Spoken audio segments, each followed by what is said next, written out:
Chapter 427. After the lady boss heard the young swordsman's bold words, her bucket-like waist twisted and turned, looking more and more like a fat peony growing on cow dung. She wiped the tears from her laughter and raised her head. She stretched out two fat fingers that were as thick as a woman's and gently rubbed the corner of her eyes. She said, "Young master, are you joking with me? Oh, you can't laugh anymore. You're laughing so hard that your crow's feet are showing. Young master, you're really bad." Su Fengnian also laughed. He shot a glance at the young woman who had an ashamed expression and stroked the head of the frightened child who was hiding behind her. He asked, "Lady boss, was it your man who had long planned to use me as a scapegoat and present me to the Murong brothers with both hands?" The lady boss was thick-hearted and did not bother to hide it. She nodded and said with a smile, "My man still has this bit of eyesight. Otherwise, how could he have found me in a field of flowers? I know young master's skill is neither high nor low. If you die and this fox-like troublemaker is sent out, it's good to settle things peacefully. As for the fate of the mother and daughter, Aurin can't control it. If you want to blame someone, you can only blame the little girl for finding a man with bad luck. Then it's young master's bad luck. If it was in the past, as long as you brought enough money, you would have enough wine, meat, and girls." Su Fengnian smiled and asked, "With the innkeeper's skill, you'll be a distinguished guest wherever you go. Why don't you just fall in love with the Murong brothers who came prepared? Or do you think the bowl of the Murong family is too small and not enough to satisfy your appetite?" The lady boss continued to rub the corner of her eyes and carefully smoothed out the crow's feet. She said unhappily, "The Murong family is indeed the biggest pot in the world. Unfortunately, Murong Zhongtai and Murong Zhongshan are only small broken bowls. They can be used to send beggars, but to send my man, they're far from enough. If the Orange Province's disciplinary magistrate Murong Bao Ding personally comes to visit, then it'll be fine." Su Fengnian nodded and said, "I understand. The lady boss and her husband are waiting for the best price. They are indeed shrewd businessmen." The lady boss pretended to be surprised and said, "Young master, why did you vow to kill everyone? Why did you stop after just saying that? As a man, you can't be like this. Although there are only 3 women in the room, all of them will look down on you." Qin Wu Zhu learned a move from this old lady's man and knocked Murong Zhongtai unconscious. "This old lady hasn't been idle all these years. Why don't I have a match with Gongzi? If Gongzi wins, then I'll go out and fight Murong Zhongshan. Don't worry, many people from Green Duck Head have died this time. Even if there aren't enough coffins, I'll definitely leave a superior Liuzhou cypress coffin for young master. However, young master's sweetheart may have to be borrowed. My husband has been waiting for you for several years, but he really hasn't encountered such a tempting delicacy like young master. To be honest, even if you are really the great disciple of immortal Qilin, I will still help him to cut you out. At worst, I will give up the inn." After revealing the secret at the bottom of her heart, the proprietress smiles gloomily when she reaches the happy part. She is waiting for the young man to show panic, but she is the first to open her eyes wide and say in a trembling voice, "Flying sword?" The tall and thin shopkeeper Xie carried the unconscious Murong Zhongtai down the stairs. To show his sincerity, Murong Zhongshan only brought the guard of the imperial tent into the inn. When he saw the 10th person of the evil path, he even threw away his prestigious status and bowed deeply. Xie Ling put Murong Zhongtai on a wine table, not feeling flattered at all. After fighting with the number 1 person of the evil path, Luo Yang, although Xie Ling was severely injured, his reputation in Beimang's Zhonghu rose. Everyone thought that it was an honorable defeat. However, Xie Ling knew that it was not easy. After concealing his identity for more than 20 years, he obtained a secret manual by chance. He thought that even if he couldn't be evenly matched with Luo Yang who attacked the imperial city, he wouldn't be defeated so badly. However, when he really fought against that martial arts giant who didn't leave anyone alive, Xie Ling realized that he was wrong. The only reason he survived was that the devil showed mercy. The arrogant Xie Ling wanted to use this battle to become famous and enter the military of Beimang. He wanted to walk the path that was proven to be correct by Tuoba. Now that he was disheartened and his cultivation was greatly damaged, he no longer coveted fame and fortune. Instead, he drank all year round to drown his sorrows. It was said that the super experts of Beimang's Zhonghu had all become peerless devils. The first-class experts went to the military to make a name for themselves. The second-class experts lived like princes in the Jianghu and abused their power. The third-class experts and those who didn't enter the Jianghu had to struggle in the muddy pond. Xialing's strength had been greatly damaged, but his mentality was still there.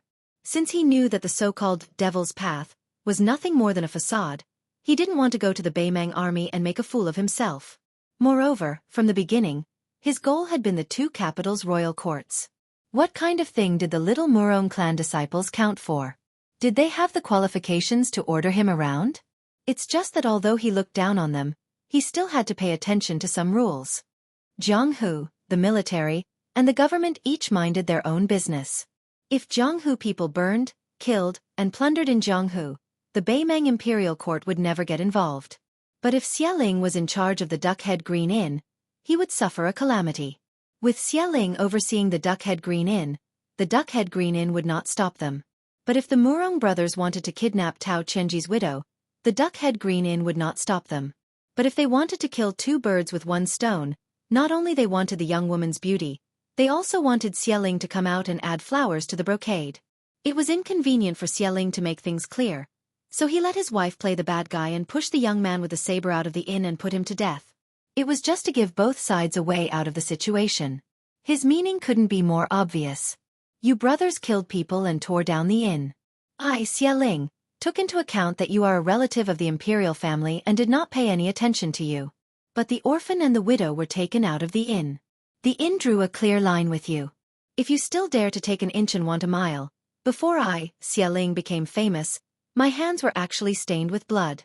At the beginning of the secret manual, it was said that in 1 year, one's heart and livers are 100 pairs. In 60 years, one can become an immortal. It wasn't that he deliberately wanted to shock people to death. Chapter 428. There are millions of people in the Beimang Jianghu, and there aren't many who are more worthy of being called a devil than me, Xialing. After Murong Jiangshan got the promise from Xialing's eyes, he walked to the table that looked like a fat sheep waiting to be slaughtered. He put his hand near Murong Zhangtai's nose and let out a sigh of relief after making sure that he was breathing. If his cousin, whom the family had high hopes for, died here, he would be in deep trouble when he went back. He might even be beaten into a cripple by his tyrannical father. The Murong clan had always worshipped martial arts since ancient times. Being brave and good at fighting was nothing to them.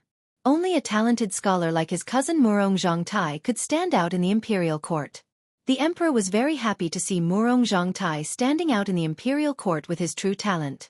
Murong Jiangshan's family was a branch of the Murong clan, so he had to be careful. Xialing, who was hiding in the city, was the noble that he and his family wanted to rope in after finding out about his secret identity. He was just a stepping stone to show off his power to those scoundrels who died outside the inn. Seeing that Xialing didn't speak, Murong Jiangshan wasn't in a hurry to speak either. He was calculating if he had given enough bargaining chips. Tao Chenji's widow must be taken away. It wasn't as simple as his cousin Murong Zhangtai coveting her beauty, but it was driven by his family's interests. The two capitals and the 4 prefectures in the north and south were confronting each other like tortoises entangling snakes. This was also a scene that the emperor, who had the art of restraint, was happy to see. North Didi City was the Beimang imperial court that the Liang dynasty talked about. South Yenjing had absorbed a lot of people from the 8 kingdoms. Each of them controlled 2 prefectures and were independent of the 8 prefectures. When the North Imperial Court official and the South Imperial Court official met, it would be a scene of the North using force and the South using words. Naturally, the Murong clan was a strong pillar of the North Imperial Court official. However, they had gradually infiltrated into Gusai and Longyuan prefectures over the years and were suspected of poaching. Fatty Dong and Tao Chenji were the pillars of the South Imperial Court official. Back in Gusai Prefecture, they had given Murong Jiangshan and the other nobles a hard time. To the Murong clan, this wasn't just a small matter of face. Under the premise of not touching the emperor's bottom line, they spared no effort to keep each other at bay. Just like this time, when Tao Chenji suddenly died, the Beimang empress was naturally enraged. However, if Murong Jiangshan had only humiliated Tao Chenji's woman, the far-sighted empress wouldn't care about such trivial matters. The officials of the Southern Imperial Court had also suffered many such grievances in the past 20 years. Perhaps even Fatty Dong wouldn't shed all pretense of cordiality.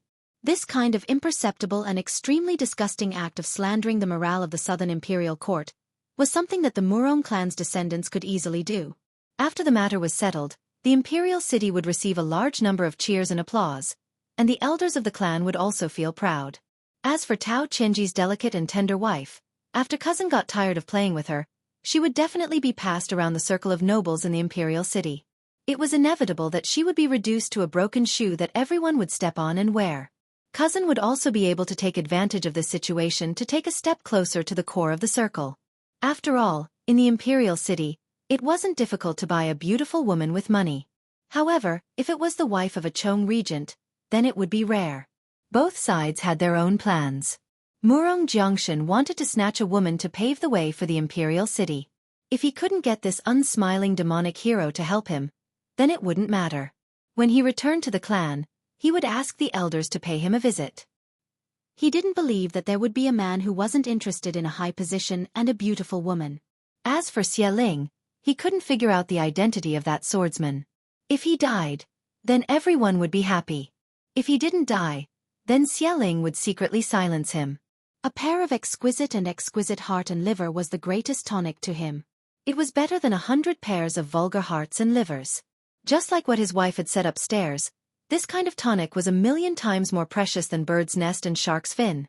Even if it was the disciple of the imperial preceptor of the Taoist saint in the imperial city, if he was unlucky enough to come to the death's gate, he would also die. Xie Ling suddenly turned his head and looked towards the stairs on the second floor. His killing intent soared. Murong Jiangshan was also shocked. A young man with a saber was holding 2 heads dripping with blood. Su Fengnian threw out a head first. This head is a gift to the Duck Head Green Inn. Please accept it as a token of my respect. Xie Ling held the head. His eyes were red and he gritted his teeth.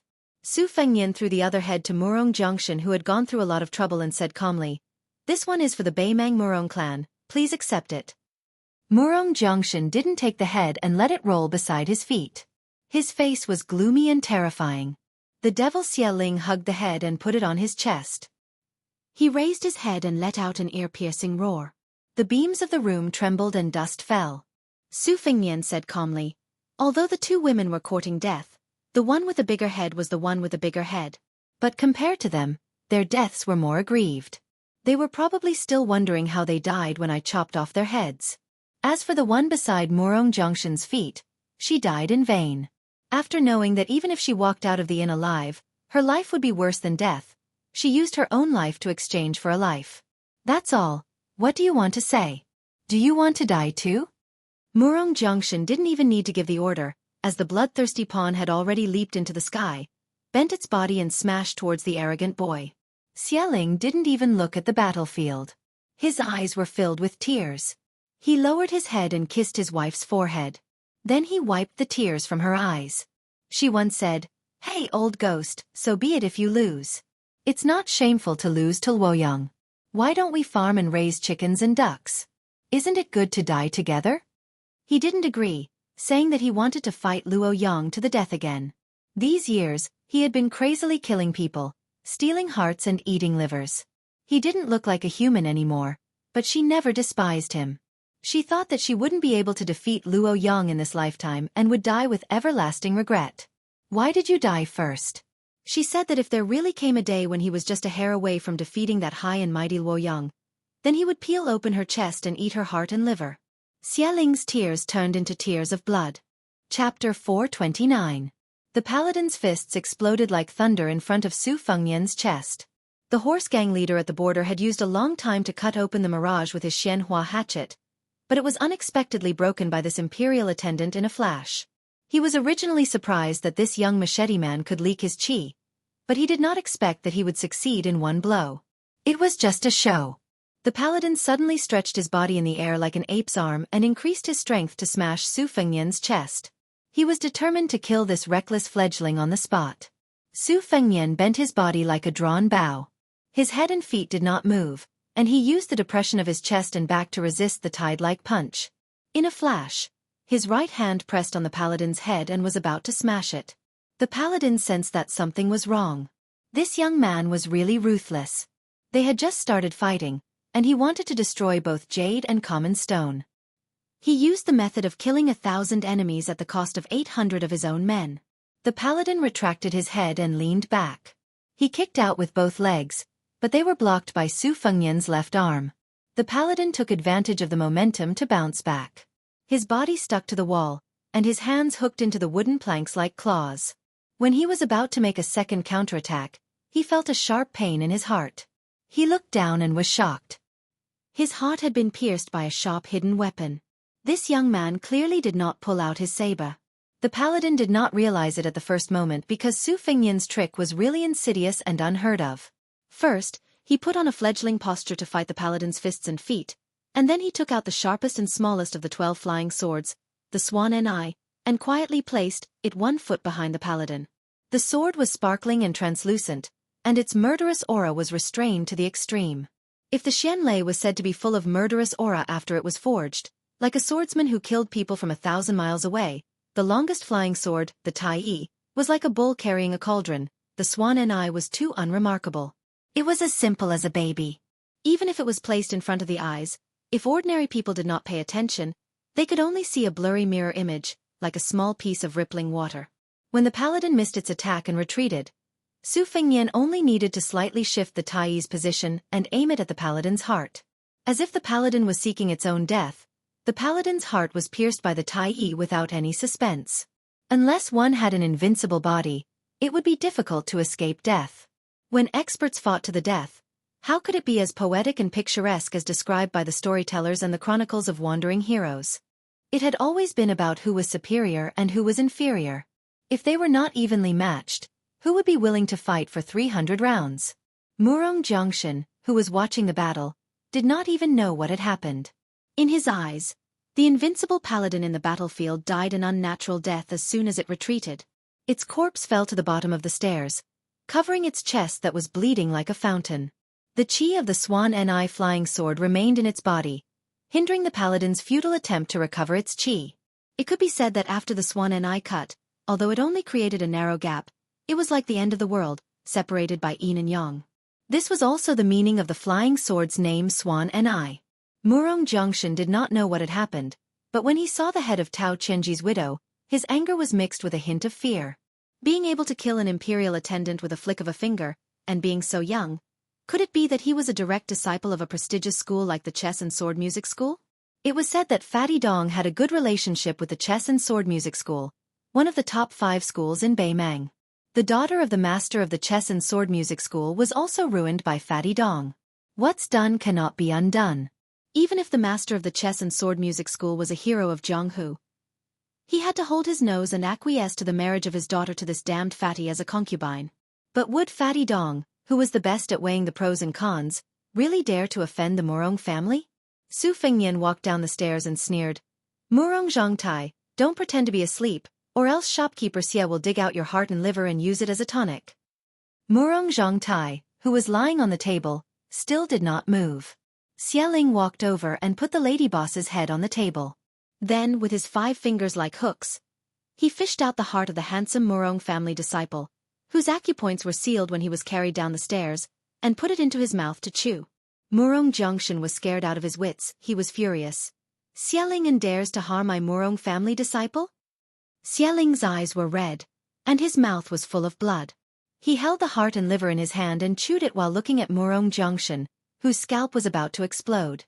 This devil who had been led astray and could not turn back said without any emotion, "So it's a swordsman from the Chess and Sword Music School. The heart and liver of a righteous person is so delicious.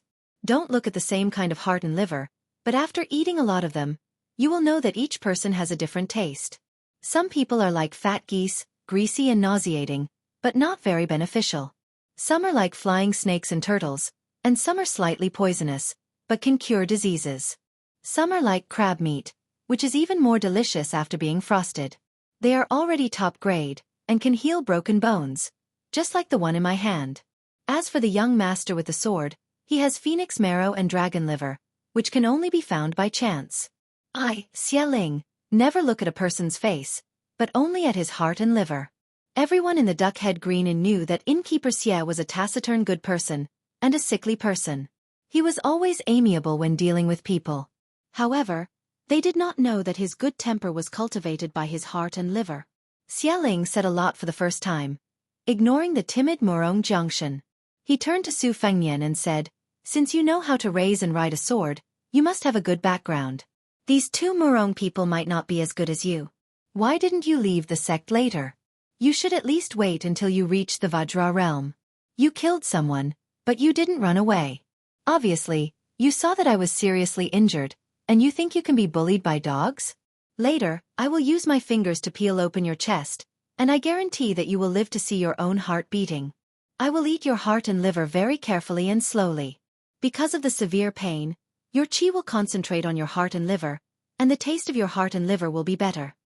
When the restless Murong Jiangshan heard that Xia Ling was seriously injured, it was as if he had grasped at a life-saving straw. He no longer cared about Murong Zhangtai's heart and liver, nor did he care about the little woman's head lying beside his feet.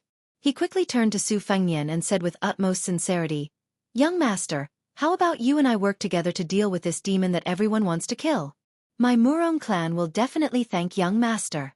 The disciples of the Murong clan always keep their promises, and they value their promises more than their lives. Su Fengnian did not say anything. He saw Xia Ling's body darting out of the forest like a cheetah, rushing to Murong Jiangshan's front. He broke Murong Jiangshan's neck with one hand and hammered on Murong Jiangshan's waist with the other hand, accelerating the circulation of Murong Jiangshan's blood and qi. Then, he lowered his head and bit on Murong Jiangshan's chest. As if he was drinking water, he swallowed the second heart of the day. Casually throwing away Murong Jiangshan's warm body, Xia Ling raised his head with an intoxicated and satisfied expression. This scene was not inferior to the cruel description of hell in the Buddhist scriptures. Those who were timid would have already fainted. Xia Ling's pair of creepy blood-red eyes made people not dare to look into his eyes. On the second floor, a dizzy little girl was lying between the railings. When she saw that the demon had discovered her, the little girl burst into tears and curled up her delicate body. She thought that if she couldn't see the demon couldn't see her either. Xia Ling grinned hideously and dashed to the second floor. But Su Fengnian stabbed him and stepped on his waist, causing him to crash into a pillar. Under his stomp, the thick stone floor almost cracked. However, Xia Ling's body was soft and boneless. He circled around the pillar with his head and legs touching it. With a slight smile, he stared at Su Fengnian and said, "Young man, you are so impatient. I thought that this little girl who had the least right to live was your bait, but I didn't expect that you would be able to tell the truth just by testing her. I get it now. It's not that you want to kill Tao Qianji's widow, it's that she knows that she wants to live an ignoble life. She wants to die for her innocence, but she wants you to protect this little girl. So it seems like you are indeed sent by Tao Qianji's sworn brother, Dong Zhua. Are you from the pretentious chess and sword music school, or the Fox and Tiger Mount Tibbing?" Su Fengnian, who spoke the most authentic Beimang accent, smiled and said, "If I say that I'm from Beiliang, would you believe me?" Black blood seeped out of the corner of Xia Ling's mouth. It was unknown whether it was the backlash of the evil art or some other mystery. He said calmly, "Even if you say that you are the prince of the Liang dynasty, I would believe you." Xia Ling's body slithered like a ghost. In the end, he bent his knees and nailed his hands and feet to the wooden pillar. Black blood and saliva mixed together and fell to the ground. The demon who ate people's hearts and livers to increase his power squeezed out a smile and said, "No matter who you are, your heart and livers are mine. I will hang your corpse in the desert and dry it. If you are unlucky, you will be eaten by eagles." Su Fengnian was expressionless, but his eyes were clear. Xia Ling probably didn't see the despair and fear he expected, so he flew into a rage out of humiliation. His feet broke the thick pillar and his body shot towards the young master who was carrying a short blade but riding a flying sword. The two collided, and the huge impact forced Su Fengnian's back to smash through the wall. Xia Ling, who was nimble beyond imagination, almost instantly broke through the wall and left the inn. A knee strike that could split iron and stone was stopped by Su Fengnian's hands. Xia Ling's fist landed solidly on his forehead. Su Fengnian's body flew back while his palms struck the demon's temple. One person flew back like a kite with a broken string, while the other person spun a few times in the air. In the time it took for a spark to fly off a piece of flint, both of them didn't hold back in their attacks. After landing, neither side showed the slightest bit of embarrassment. It was obvious that it would be difficult to determine the winner of this battle without dragging it out. The red-eyed Xia Ling spat out a mouthful of blood and leisurely stretched his neck. He squinted his eyes and saw that the blood on the young master's forehead had gathered. It turned from bright red to purple, but it quickly faded away at a speed that was almost invisible to the naked eye. If Xie Ling's fist landed on a martial artist like Murong Jiang, it wouldn't be strange if all the meridians in his body were broken. Chapter 430. Then, Xie Ling saw him take off the short knife from its scabbard. First, he twisted it with 2 fingers, then flicked the scabbard. The simple short knife was like a nimble swallow circling around the beam. Xie Ling frowned. In Jianghu, sabers, spears, axes, and all kinds of other weapons were not rare. It was just the rough foundation of the sword-controlling technique and could not be put on the stage. First of all, in the eyes of the experts, without enough qi to build a foundation, no matter how dazzling the weapon was when it left the hand, it would be useless. Moreover, as the saying goes, an inch shorter is an inch riskier. When the weapon left the hand, there were pros and cons. Although it increased the attack range, it exposed the weakness of not daring to fight in close quarters. Therefore, the sword-controlling technique had always been sneered at by the famous swordsman. Su Fengnian ran forward wildly. Every time the spring thunder reverberated, he flicked his fingers again. The short knife was always hovering around, spinning faster and faster. In the end, only the light of a firefly could be seen. At first it was not extraordinary. When they were less than 50 feet away from Xie Ling, the man and the knife revealed their sharpness. The yellow sand on the ground was swept up by the spring thunder. When they were 3 feet apart, Xie Ling reached out his hand to grab the scabbard, but he did not manage to grab it. Instead, he exerted force with his 5 fingers, twisting away the hidden qi. Xie Ling clicked his tongue a few times, ignoring the fact that his palm was bleeding from the rolling qi. Su Fengnian arrived in the blink of an eye and cupped his hands 3 times. The first 2 attacks were blocked by Xie Ling's brute force, but the last time, Xie Ling used his 10 fingers to grab Xie Ling's chin and gave him a violent push, causing the great demon's body to fly into the air. Su Fengnian strode forward, creating 2 potholes on the ground. The 2 spring thunder scabbards with surging qi intertwined in the air and rushed towards Xie Ling like a waterfall. Xie Ling, who was suspended in the air, laughed loudly. He supported himself with one hand and spun his body like a top, crushing the 2 ferocious qi that contained the majestic sword will. After Xie Ling succeeded, he did not hurry to stand still. He maintained the strange posture of supporting himself with one arm and his head facing the ground. He looked at Su Fengnian and laughed darkly. There is a song from the chess and sword music school, and a sword technique that originated from the Li Yang sword god Li Chuangong's Shu Kai style. It seems to be called the Sword Qi Rolling Dragon Wall. What is your relationship with this outstanding disciple of the headmaster Sword Qi? The 9 cavalrymen finally couldn't hold themselves back and broke into the inn. When they saw their 2 masters had their hearts dug out like peeling oranges, and the gatekeeper dead at the bottom of the stairs, they were shocked beyond words. Although they were the Murong family's personal guards and didn't need to care about the iron law of Beimeng's army, the death of Murong Zhongtai and Murong Zhongshan meant that the country had its own laws, and the family had its own rules. The Murong family had accumulated power for hundreds of years, so there was no difference between ruling the family and ruling the army. All of them would be sentenced to death. After the 9 cavalrymen looked at each other for a short while, they didn't hesitate to rush out of the inn. They jumped on their horses and rushed towards the battlefield where Xie Ling and Su Fengnian were fighting. If they returned alive, their families would be heavily implicated, but if they died with their masters, they would be richly rewarded. The rules of Beimeng didn't allow them to cherish their lives. 2 of the cavalrymen were cut in half along with their horses by the sword qi. Most of them had their hearts dug out by Xie Ling. The last cavalryman wasn't afraid of death, but he was afraid that his heart and liver would be eaten. When he was about to retreat, Xie Ling grabbed his horse's tail and threw him and his horse toward a cold sword qi. Xie Ling wiped the blood from the corner of his mouth and looked at the young master with pity. He said, as expected of the famous sword qi rolling dragon wall, "It's quite interesting. Unfortunately, 9 dragons is the limit. All 9 of them have been eaten by me. Brat, what other skills do you have? Show them all before you die." Su Fengnian looked at the demon as if he was looking at an idiot. He said softly, "It's true that there are only 9 dragons in the sword qi rolling dragon wall, but can't I do it again? You ate hundreds of hearts and livers, but your power didn't increase. Why did you eat your own brain?" Xie Ling laughed instead of being angry. He hooked his finger and said, "Don't be so quick with your words. The sword qi rolling dragon wall is one of the few top sword moves that can integrate sword intent and sword moves. But it also depends on who is using it. Brat, you are still inexperienced. If you don't believe me, you can try it again. Su Fengnian, who had spring thunder swirling around him, smiled. Oh! The scarlet-eyed Xie Ling placed his fists on his chest and roared. With him as the center, countless small cracks appeared on the ground. Xie Ling's eyes were cold. He grinned and said, "You've learned this ability to eat hearts and livers to live forever. It's not something that can be seen in the light of day. I've only used it once on the head of the demonic path, Luo Yang. Brat, you can die without regrets." Bang! Blood mist filled the air. Xie Ling's remaining Qi Si acupoints numbered over 300. Countless threads of blood soaked through his clothes and broke out of his body. They scattered but didn't scatter. Finally, they condensed into 6 scarlet snakes the thickness of a thumb. They swam in the air like pythons spitting out their tongues, choosing people to swallow. Xie Ling wasn't in a hurry to give Su Fengnian a fatal blow.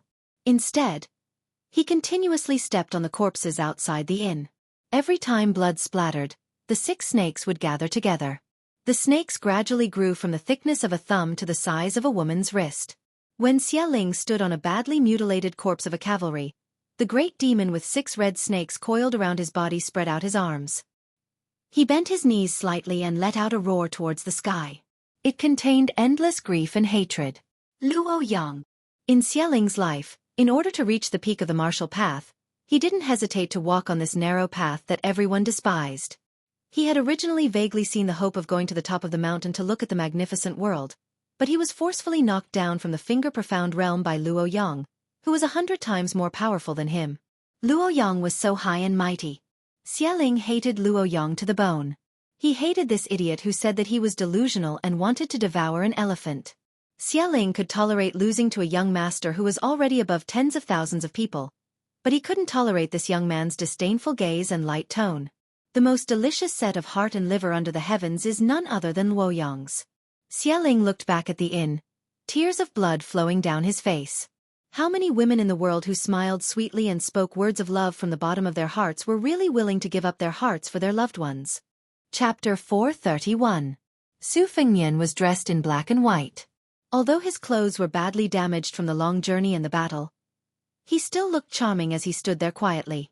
Xie Ling's red eyes stared at this dissolute and elegant young master, who was as repulsive as Luo Yang.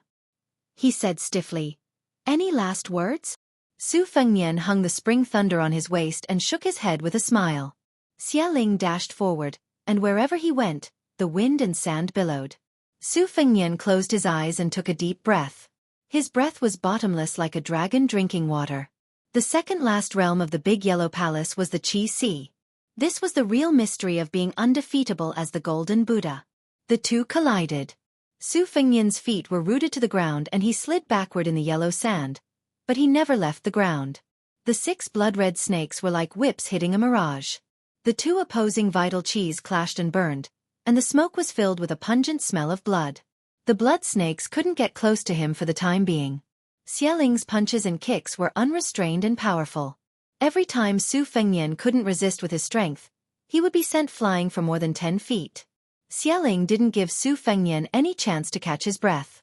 Before Su Fengnian could steady himself, his punches and kicks whizzed past. The outside of the inn was filled with devastation. In the sandstorm, Xie Ling's face was distorted like an ancient beast that had just been released from its cage. His eyes were bleeding, and his face gave people the illusion that he had lost his mind. He seemed to have gone mad and treated this young man who was close to him as his old enemy, Luo Yang.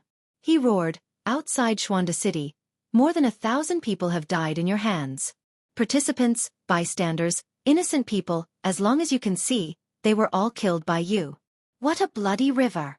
I took advantage of the situation to break through the Vajra realm and achieve the mysterious finger realm, reaching the 8 snakes devouring elephants. How old are you? How many people have you eaten? How can you defeat me? Because of you, my realm fell to the bottom of the Vajra Valley. My act of eating people's hearts and livers was seen by the world, and I almost became a rat on the street. How can I be ranked as one of the top 10 devils with you? If I'm not first, what's the use of being second? Luo Yang, do you know how much your heart and liver can help me increase my cultivation? I've been thinking about eating you day and night. Not just your heart, but your entire body. Only then can I vent the hatred in my heart. The two of them finally opened up some distance between them. Xialing stood still like a demon god, and the 6 red snakes slithered around him. Su Fengnian knelt on one knee. His face was as pale as paper. Due to the chaotic flow of qi, the skin on his face turned into rootless duckweed. Before it could fall, it turned into powder. Xialing's scarlet eyes glistened as he said in a hoarse voice, "You really aren't Luo Yang. You're too weak." Su Fengnian looked up and smiled. He slowly stood up. Tired. He folded his arms around his abdomen and spat out a mouthful of turbid qi, sword qi, and death qi. Then he ascended Kunlun. His face was rosy, and a red date mark appeared on his forehead. If that was the case, Xialing would only regard it as a momentary recovery of consciousness. 3 times he traveled the sea. In such a dangerous situation, he was hammered again and again, opening the extreme spring of the remaining 6 acupoints. Su Fengnian, who revealed his true face, waved his sleeves. His elegant demeanor was peerless, like an immortal who had entered the mortal world. Xialing frowned. He made a stifled sound from his throat. It was like a blunt knife grinding a stone, but also like a mouse gnawing on a corpse. It was extremely unpleasant to hear. Su Fengnian said calmly, "I've heard of the demonic cult serpent swallowing an elephant. The Tide Listening Pavilion has a copy of half of it. It said that if you eat the heart and liver often, you can achieve immortality. However, you've cultivated for many years. You should know that the repercussions are endless. Do you really believe that the guy who gave you this tattered secret manual had good intentions? Are you sure you weren't cheated by the peddlers selling dog skin plasters by the roadside?" Xialing was extremely angry. The 6 blood-red snakes with unparalleled evil aura bared their fangs and brandished their claws. Su Fengnian asked, "Aren't you curious why I don't take out my saber?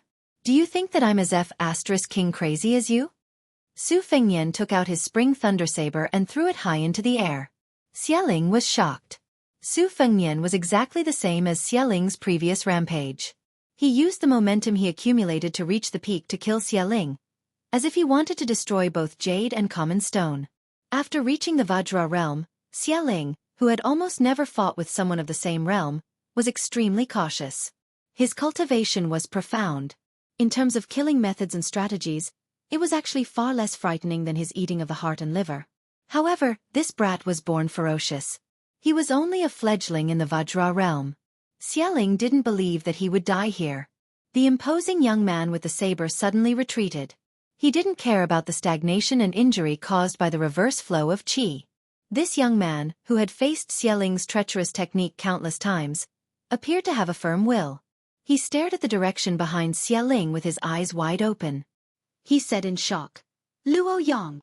Luo Yang. 2 words. Luo Yang, this person, and even this name, had already been engraved in Xialing's heart. Xialing's thoughts turned. After being stunned for a moment, he laughed wildly. This young man's tricks were extremely laughable. Even if he took 10,000 steps back, so what if he was stabbed by the saber? Looking up, Xialing saw the saber user holding the scabbard with both hands and thrusting it down. If Demon Xie had the leisure to take a look around, he would have realized that this stab had created an unusual and terrifying scene. The yellow wind within a radius of a few hundred feet seemed to have stopped in an instant. Much of the flying dust stopped in the air.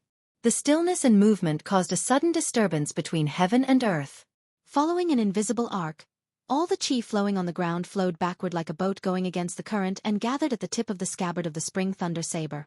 Everything happened in an instant. But in an instant, life and death had already happened.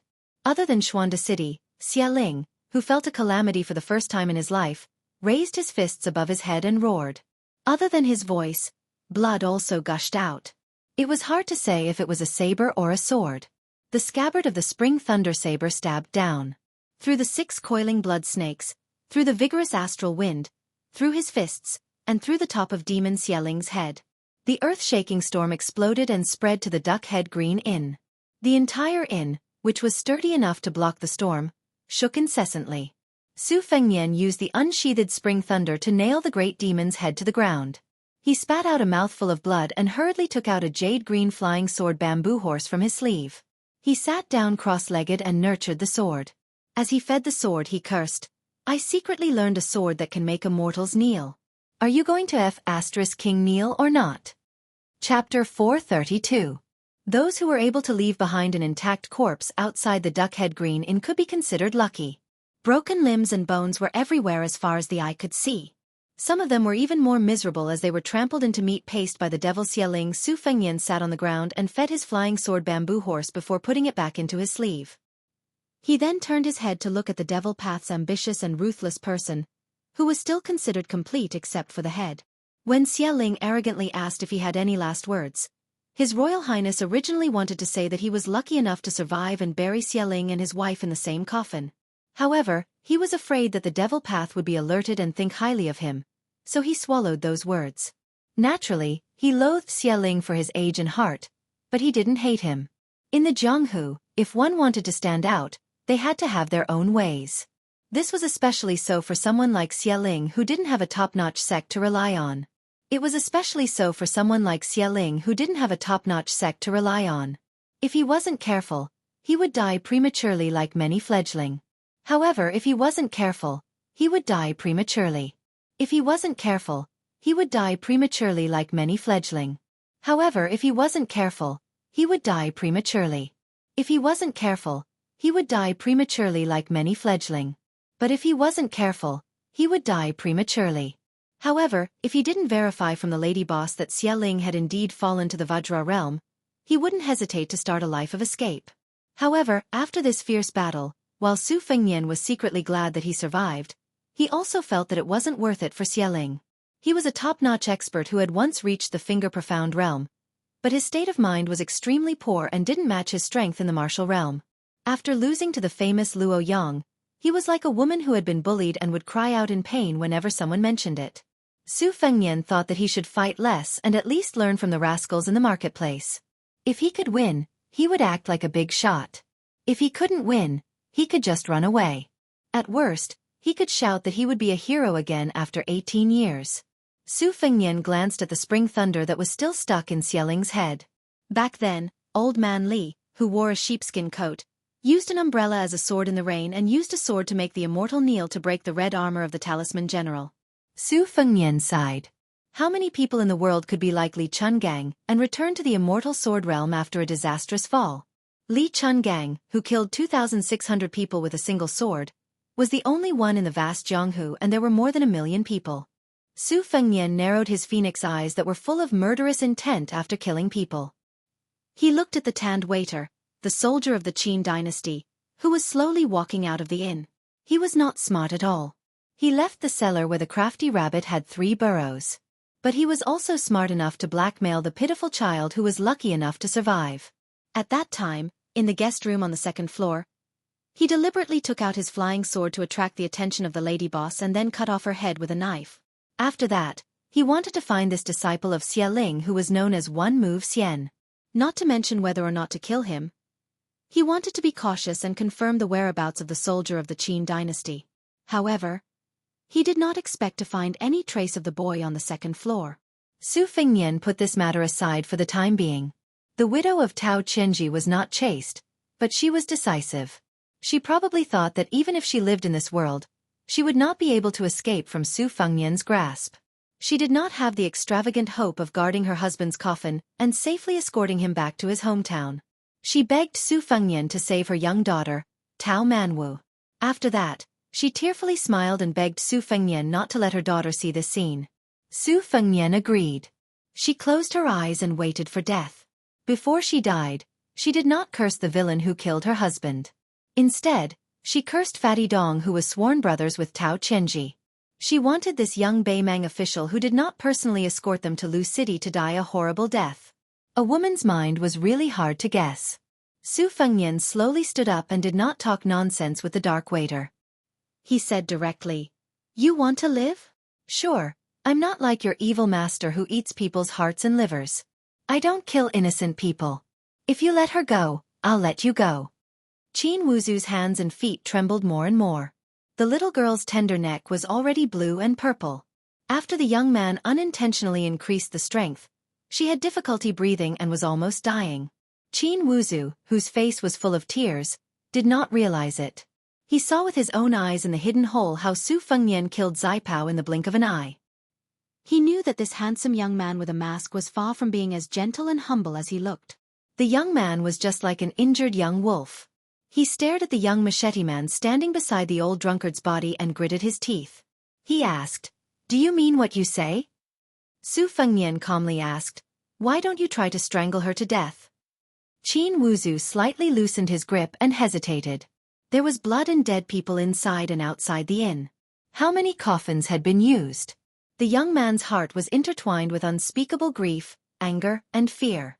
No matter how stingy the drunkard and the landlady were, from the first day he took root in the Duckhead Green Inn, they were not close relatives. Moreover, if the old man was really stingy, he would not have taught him that life-saving skill. Qin Wuzu asked in a trembling voice, "You swear that I'll let her go?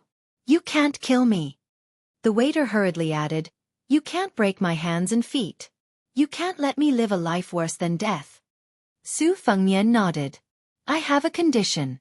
You go and find Xieling's secret book for me. I'll return it to you after reading it. Qin Wuzu, you should know that if I really want to torture you, I have a lot of tricks." At this moment, Qin Wuzu slowly loosened his grip, but he tightened it again. After several repetitions, he finally made up his mind to let go of the little girl and pushed her towards Su Fengnian. However, the child stood still after stumbling and did not walk towards Su Fengnian.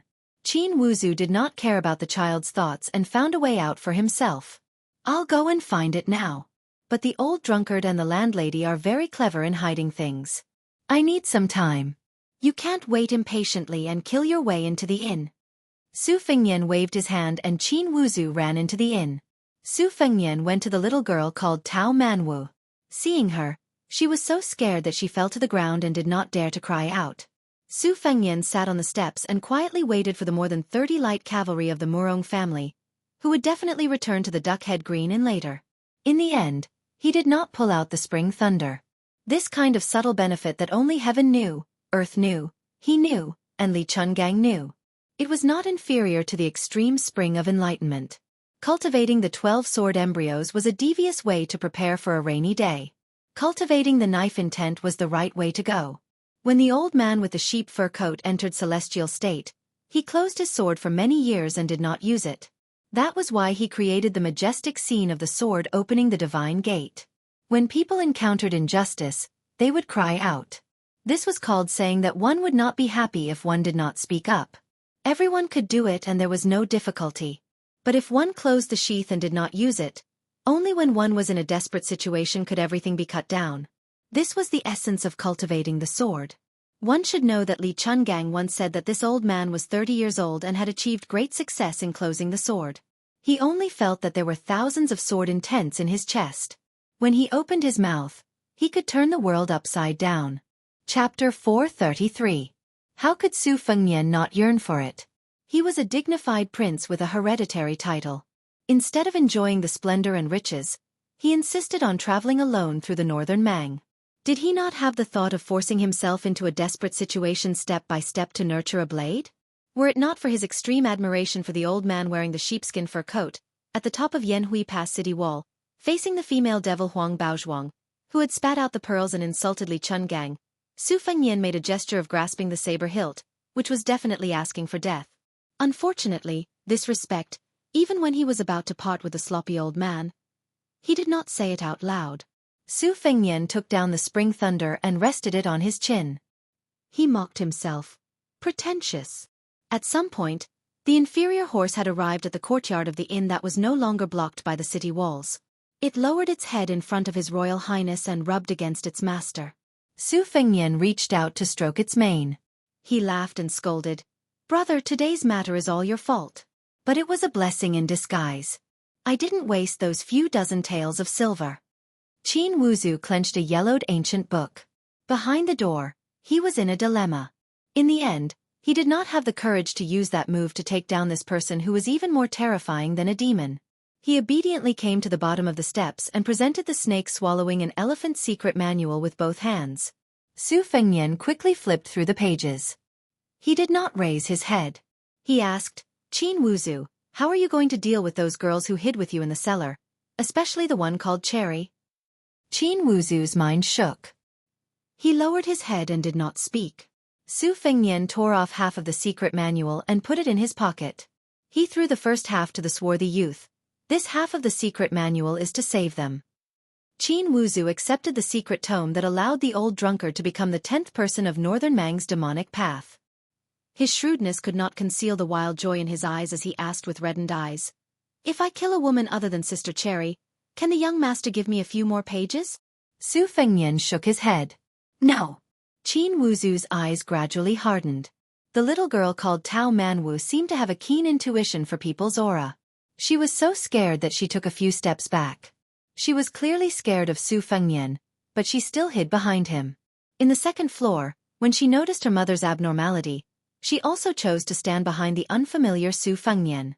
When Su Fengnian was about to personally witness humanity being drained away bit by bit, he smiled and said gently, "I won't force you to kill the woman you like. I have half a manual with me. There are 84 pages. Later, the Murong clan's cavaliers will attack us. If you kill one cavalier, I will give you 1 page of the manual. It's up to you whether you want to do this deal or not." Soldier Qin gritted his teeth and said, "I'll do it." The frightening sound of horse hooves could be heard. The little girl's face was as white as snow. She squatted at the side and gently pulled Su Fengnian's sleeve. Qin Wuzu picked up Murong Zhongshan's 60-gene iron spear and rushed out. Half an hour later, the dark-skinned teenager, who was covered in blood, limped back to the inn while dragging the iron spear. He grinned and said, "Young master, they're all dead." Su Fengnian tore off 30 pages and threw them to the outlaw. Soldier Qin dipped his finger in the blood and counted the pages one by one. He raised his head and said, "I killed 31 cavaliers and young master only gave me 30 pages. Su Fengnian smiled. Soldier Qin shuddered and lowered his head. He was as quiet as a cicada in winter. Su Fengnian stood up and walked back to the inn. He said softly, "Help me find some clean clothes and put some money in them. I'll wait for you in the room. All right, when I come back, remember to bury innkeeper Xie and Lady Boss together. Also, find a coffin in Lu Zhou to bury the child's mother. If the day comes when you need the rest of the secret manuals, go to Bailiang and find a general called Huang Fu Shi. As for revenge, I won't stop you if you have the courage. But when the time comes, you have to think about what will happen to you." In the room, Su Fengnian changed into the same simple black and white clothes. He had to admit that Soldier Qin was a very clever teenager. Su Fengnian handed a heavy bag of silver to Tao Manwu. The child pitifully held the bag with both hands and kept silent. Su Fengnian said calmly, "Tao Manwu, if you want to live, the first thing you need to know is that only by working can you have food to eat." The bag of silver was too heavy. The child hurriedly bent down to hold it.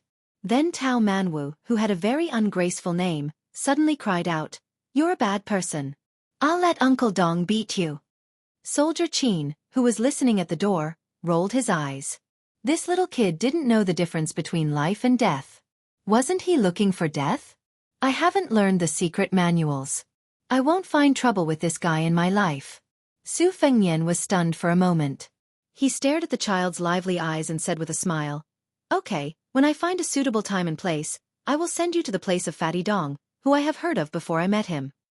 The little girl suddenly let go of the bag and covered her eyes. She sobbed, "I didn't see your face. Don't blind me." Su Fengnian's heart tightened as he sighed quietly. He reached out his hand to rub the little girl's head and said softly, "If I had reached the point where I felt apologetic towards a child, then I would have died in Northern Mang. I know you are very smart. You have a talent that I don't know. You should know what is true and what is false." The little girl Tao Manwu's fingers that were covering her eyes loosened slightly. When she saw the smiling face, she hurriedly closed her eyes, but she nodded. Su Fengnian patted her little head and said, "We should go. Take the luggage, or there will be no food. If you don't work and starve to death, you can't blame me." Soldier Qin looked at the big and the little girl walking out of the inn and only felt confused. Especially the young master with the saber holding the little girl and riding away in the sunset. Soldier Qin was in a trance as if he was in a dream. Soldier Qin shivered. He touched his chest where half of the secret manual and 30 pages were hidden. He hurriedly trotted to the cellar and murmured, "I have survived today. I don't believe that I will have no future in this life." Stopping abruptly, The tanned youth no longer ran towards the cellar. Instead, he went up to the third floor and climbed up the ladder from a small storeroom to the roof. When he saw that the horse had completely disappeared from his sight, the youth who had experienced the ups and downs of life and death squatted on the roof and cried loudly. Under the sunset, a big and small people rode on the yellow sand. Darren said softly, "Tao Manwu, maybe your parents don't know, but I know you can see through people's hearts, and I will keep your secret." The child bit his lips. Darren laughed. "I like that ballad very much. Sing it. If it is good, I will let you see Uncle Dong earlier." The child turned his head and glanced at him. He turned his head and said hatefully, "You are lying." Darren laughed. The child's eyes were red. He said to himself, "I want to sing to my parents. Can they hear me?" Darren said softly, "I don't know. But if you don't sing, they definitely can't hear you." The child's voice was still ethereal and clear, but because of the crying, it became more and more sad. The green grass grows next year. The geese go and come back. The spring breeze blows this year. Will the young master return? The green grass on the bluestone road, the man in blue on the bluestone bridge, humming the tune of Jean Ling whose daughter bows her head and smiles. The yellow leaves fall this year, year after year. The autumn wind rises next year. Will the wife be there? The yellow flowers flow in the yellow river, the yellow flowers in the yellow river city, fluttering yellow butterflies. Whose son's saber is in the sheath? Chapter 434. It wasn't easy for Su Fengnian to finally have a kind heart in the eyes of the world. Not long after, Su Fengnian wished he could slap himself twice. It was really not right for a man to bring a child along. Even when she was hungry, she didn't say anything. She just blinked her eyes and looked at Su Fengnian pitifully. Even when her butt hurt from sitting on the horse, she didn't cry or make a fuss. She still turned her head to look at Su Fengnian with tears in her eyes. If they were to lead the horse together, according to the rules, she would have to carry a heavy purse with no place to spend one tael of silver. Her small hands were red and swollen. When she slipped and fell on the ground, she just silently picked it up. She couldn't lift it, so she just carried it on her young shoulders. When she fell, she didn't cry out in pain. She just stood up and continued to carry it. How long would they take? If Su Fengnian was alone, he could only deal with the horse in the wilderness at night. However, now that he had Tao Manwu, Su Fengnian had to take out 2 sets of clothes. One set was for her to cushion her and the other to cover her. Most importantly, this child didn't sleep well and always kicked around. If it wasn't for Su Fengnian feeding the flying sword every 2 hours, this girl might have been half frozen to death after one night. A few days later, Su Fengnian couldn't stand this stubborn little girl anymore. He had to let her sleep in his arms at night. He didn't even have to deal with the great demon King Xieling. Therefore, when His Royal Highness finally saw Flying Fox City in the heart of Dragon Waste Prefecture and saw the Hanging Sword Pavilion on top of the city wall, he felt relieved. It should be known that when His Royal Highness was young, he loved to pick up his younger brother's feet and throw him around in the snow. Otherwise, he would play with his elder sister. Huang Manor obviously liked it more. Every time he was pulled out of the snow by his elder brother, he would always have a bright smile on his face.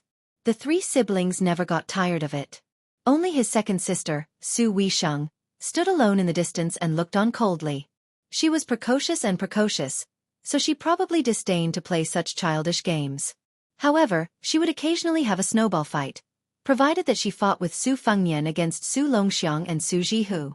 Su Jihu's body was relatively weak, so Huang Manor was instructed by his elder brother not to use too much strength. Therefore, he would always return in defeat. At this time, Su Weisheng was satisfied. She raised her sharp chin and clapped her hands. She had a cold expression, but the corners of her mouth curled up and said that she was going to read military books. After she left, Su Fengnian and Su Jihu would look at each other and smile without saying anything. Huang Manor, who was happier to be beaten than to be beaten, didn't understand anything. He just smiled foolishly with his elder sister and brother. Ever since they had bypassed Luxing, and especially since they had brought Tao Manwu along, Su Fengnian was often in a daze. Perhaps he was squatting on the side of the widened official road, or looking at a newly built relay station in the distance. Perhaps he was standing on a high place overlooking the vast wilderness. He would even stop when he found a nameless lake with irrigation tools imported from Jiangnan. In the end, Tao Manwu was only a naive child of 6 or 7 years old. It was already not easy for him not to cry to death because of his parents' death. However, she could easily see through people's hearts and see the true emotions hidden under all the darkness. She knew who had evil intentions and who had a cold face but a warm heart. She had spent day and night with this bad person who had put on a new face. When they arrived outside Feihu City, she saw for the first time that he revealed a happy heart. She couldn't help but feel warm. As they approached the city gate, Su Fengnian dismounted from the horse and carried Tao Manwu down from the horse's back. He led the horse with one hand and the child with the other and walked towards the city gate. The child's small hands were red and swollen like steamed buns. After he carefully punctured the blisters, it was very likely that new blisters would form, and then old blisters. Su Fengnian did not make things difficult for this child who had a rough background. He hung the luggage on the horse's back. Seeing a group of horses rushing out of the city, Su Fengnian pulled the horse to the side and stood aside. The young man in the lead was wearing an expensive mink coat and had a cold face. The 6 family soldiers behind him were all wearing light armor and carrying broadswords. There was a quiver with arrows hanging on the horse's back. Su Fengnian saw that the arrows were slightly worn but did not affect their accuracy. He was neither a rich person nor a fancy person. Therefore, he thought highly of this son of the Beimang family of generals. The city gate guards who had been making things difficult for the common people immediately bowed and watched them leave with a smile. There was no ridicule or jealousy in their smiles, only awe. The sharp-eyed guards at the city gate had checked the travel permit for leaving the village. When they saw Su Fengnian's inferior horse that was not even worth mentioning, they lost their interest in plucking the feathers from the goose that passed by and generously let him pass. Passing through the dim and cool city gate, Su Fengnian subconsciously raised his head to look and smiled. He did not even know whether Miss He was alive or dead. How could she stick to the top of the cave like a gecko and give him a blow? Back then, Su Fengnian was actually vexed about this kind of unexpected surprise, but he also had a kind of morbid expectation and gratitude. At that time, he had the immortal Li Chungang by his side, so His Royal Highness did not have the opportunity to make a move. Only He, who had always regarded the top 10 experts in the world and the land immortals as nothing, stalking whoever she wanted to kill like gangrene attached to the bone. This was undoubtedly a spur to Su Fengnian. However, he still did not understand why she would still bear the fate disaster for him in the end if she had mercilessly tried to kill him in the reed marsh without the slightest bit of exaggeration. Passing through the city gate, Su Fengnian was full of self-mockery. Was it because he was too heartless that he could not understand the exquisite thoughts of those outstanding women? Take Sweet Potato of Wutong Garden for example. He only realized her identity as a death warrior after practicing his saber skills. He originally thought that she was just a plump koi fish in the Tidehark Lake, who would lose weight if she was not fed and would starve to death if she was not fed. The truth was that she had secretly blocked countless disasters for him, and her hands were stained with the red of rouge. Perhaps the moment before he slept on her lap, she had just killed a few moths that had snuck into the prince's mansion and crushed them like a wick. In the vast territory of the Beimang dynasty, there were many miracles of scholars entering the imperial court. After the unavoidable turmoil at the beginning, there were countless cases of nobles of the Beimang dynasty killing outsiders. There were even cases of hundreds of people being killed. However, as the Empress of Beimang passed down the laws to every corner of the empire, dozens of descendants of the Yelu and Murong clans were killed. Many high-ranking court officials were punished and demoted. She ruled the north with an iron fist as usual and comforted the south with a rare tenderness like an old cow licking its calf. That was how the current stable situation was created. The second generation of descendants of the Beimang dynasty began to consider themselves as citizens of Beimang and were deeply grateful to the wise and mighty empress. Chapter 435. Empress Murong once spent 2 years personally visiting every inch of land under her skirt. Everywhere she went, especially in those majestic cities and huge towns, there were countless people kneeling in front of her.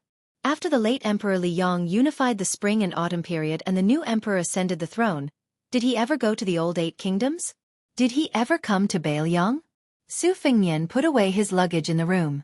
All the important things were on him, so he didn't care if they were stolen or not. On the other hand, the little girl stayed next to the bag full of silver fragments and refused to eat. She had probably worked hard to carry it all the way and had developed feelings for it. If it disappeared, she would probably die of sadness. Su Fengnian didn't know whether to laugh or cry. He said, "Idiot, if it was stolen, wouldn't it be easier for you? Let's go eat." Your little stomach has been growling for a long time. It's not a ballad, so I don't want to hear it. The little girl Tao Manwu had a serious expression on her face that said, if it's stolen, I won't be responsible. Su Fingyan laughed and joked, don't worry if it's really stolen, it's not your fault. However, I will use banknotes to exchange for silver fragments of the same weight for you to continue carrying. The little girl, who had always done things methodically, wanted to cry after she confirmed that this person, who wasn't too bad, wasn't joking. If Su Fengyan's heart softened just because of this, he would be underestimating His Royal Highness's coldness and heartlessness. He said 2 words. Eat. Tao Manwu followed behind him and threatened timidly, I won't sing ballads for you anymore. Su Fingyan didn't even turn his head. He said, okay, I was going to be merciful and give you a bowl of rice, but now I'll deduct half a bowl and you're not allowed to eat vegetables. Tao Manwu immediately said, then I won't sing for you tomorrow. Su Fingyan's mouth held a warm smile and his eyes were gentle, but he didn't say anything. The little girl suddenly became excited because even though she couldn't see his face, she knew that he was smiling. After sitting down, Su Fingyan ordered 2 bowls of rice with 1 meat dish and 3 vegetables. The little girl, Tao Manwu, had a very good upbringing. She didn't talk when eating or sleeping. At a young age, she had the demeanor of a virtuous lady. However, it was a pity that she wasn't a beauty. When she grew up, she would probably only have an average appearance. It was probably because she looked more like her father, Tao Qianji, and didn't inherit her mother's face shape. Even if a woman was graceful and virtuous, being praised for being beautiful on the inside, it was still a kind of helplessness and regret that she didn't have the beauty that would captivate the birds and beasts. The only meat dish on the table was a fish snake head. The cooking method was simple. After washing off the mud, cut open the fish's belly, put half a tail of pepper and 3 or 4 cloves of garlic into the fish's belly, and cook it with soybeans. Just before it was cooked, a few finger-sized radishes were added, and chopped green onions were sprinkled on top. Then, it was served on the table. There was a soup among the vegetarian dishes. A medicinal soup made from 5 types of tree branches. Su Fingyan could only recognize 4 types: mulberry tree branch, huai branch, willow branch, and peach branch. This table of dishes that nourished the stomach only cost 41, which could be considered a bargain. It should be known that 1,001 was only 1 tael of silver. This made Su Fengyan, who had seen the prices of all the dishes on the row of bamboo sticks on the counter, fall into deep thought. The Confucian nobles of each dynasty and each generation had been earnestly persuading the emperor to listen to these words. However, how many of them were willing to lower themselves to haggle over a meal and a dish? It was likely that the emperor would not be willing to listen to them. Discussing this with the important ministers was like a vegetable vendor discussing with an old farmer. If this were to spread out from the imperial study in the throne room, wouldn't they be laughed at to death by the scholars of the world? Su Fengyan glanced at Tao Manwu, who was eating with his head lowered. She originally wanted to pick up a piece of the fragrant fish with her chopsticks, but after seeing the gaze of the bad guy in front of her, she silently retracted her chopsticks. Su Fingyan picked up a piece of white and tender fish for her and calmly said, "In the future, use your chopsticks yourself." He did not forget to remind her, "Be careful of the fish bones. If you get pricked, I'm not willing to spend money to buy vinegar." The little girl raised her head and smiled.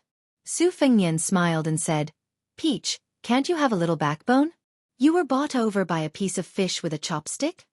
In public, he had agreed to call her by her new nickname, Peach. At first, the little girl resisted by remaining silent. Later, Su Fengyan hardened his heart and did not want to ride a horse or walk on foot. He made her carry the money bag for a long time. She agreed by nodding her head after Su Fengyan called her Peach again. Only then did Su Fengyan carry her onto the horse and move forward. The little girl bit her lips and sobbed for a long time with her shoulder burning with pain. Su Fengyan ate quickly and left some leftovers for Tao Manwu. Then, he patiently waited for her to slowly chew and eat until she was full.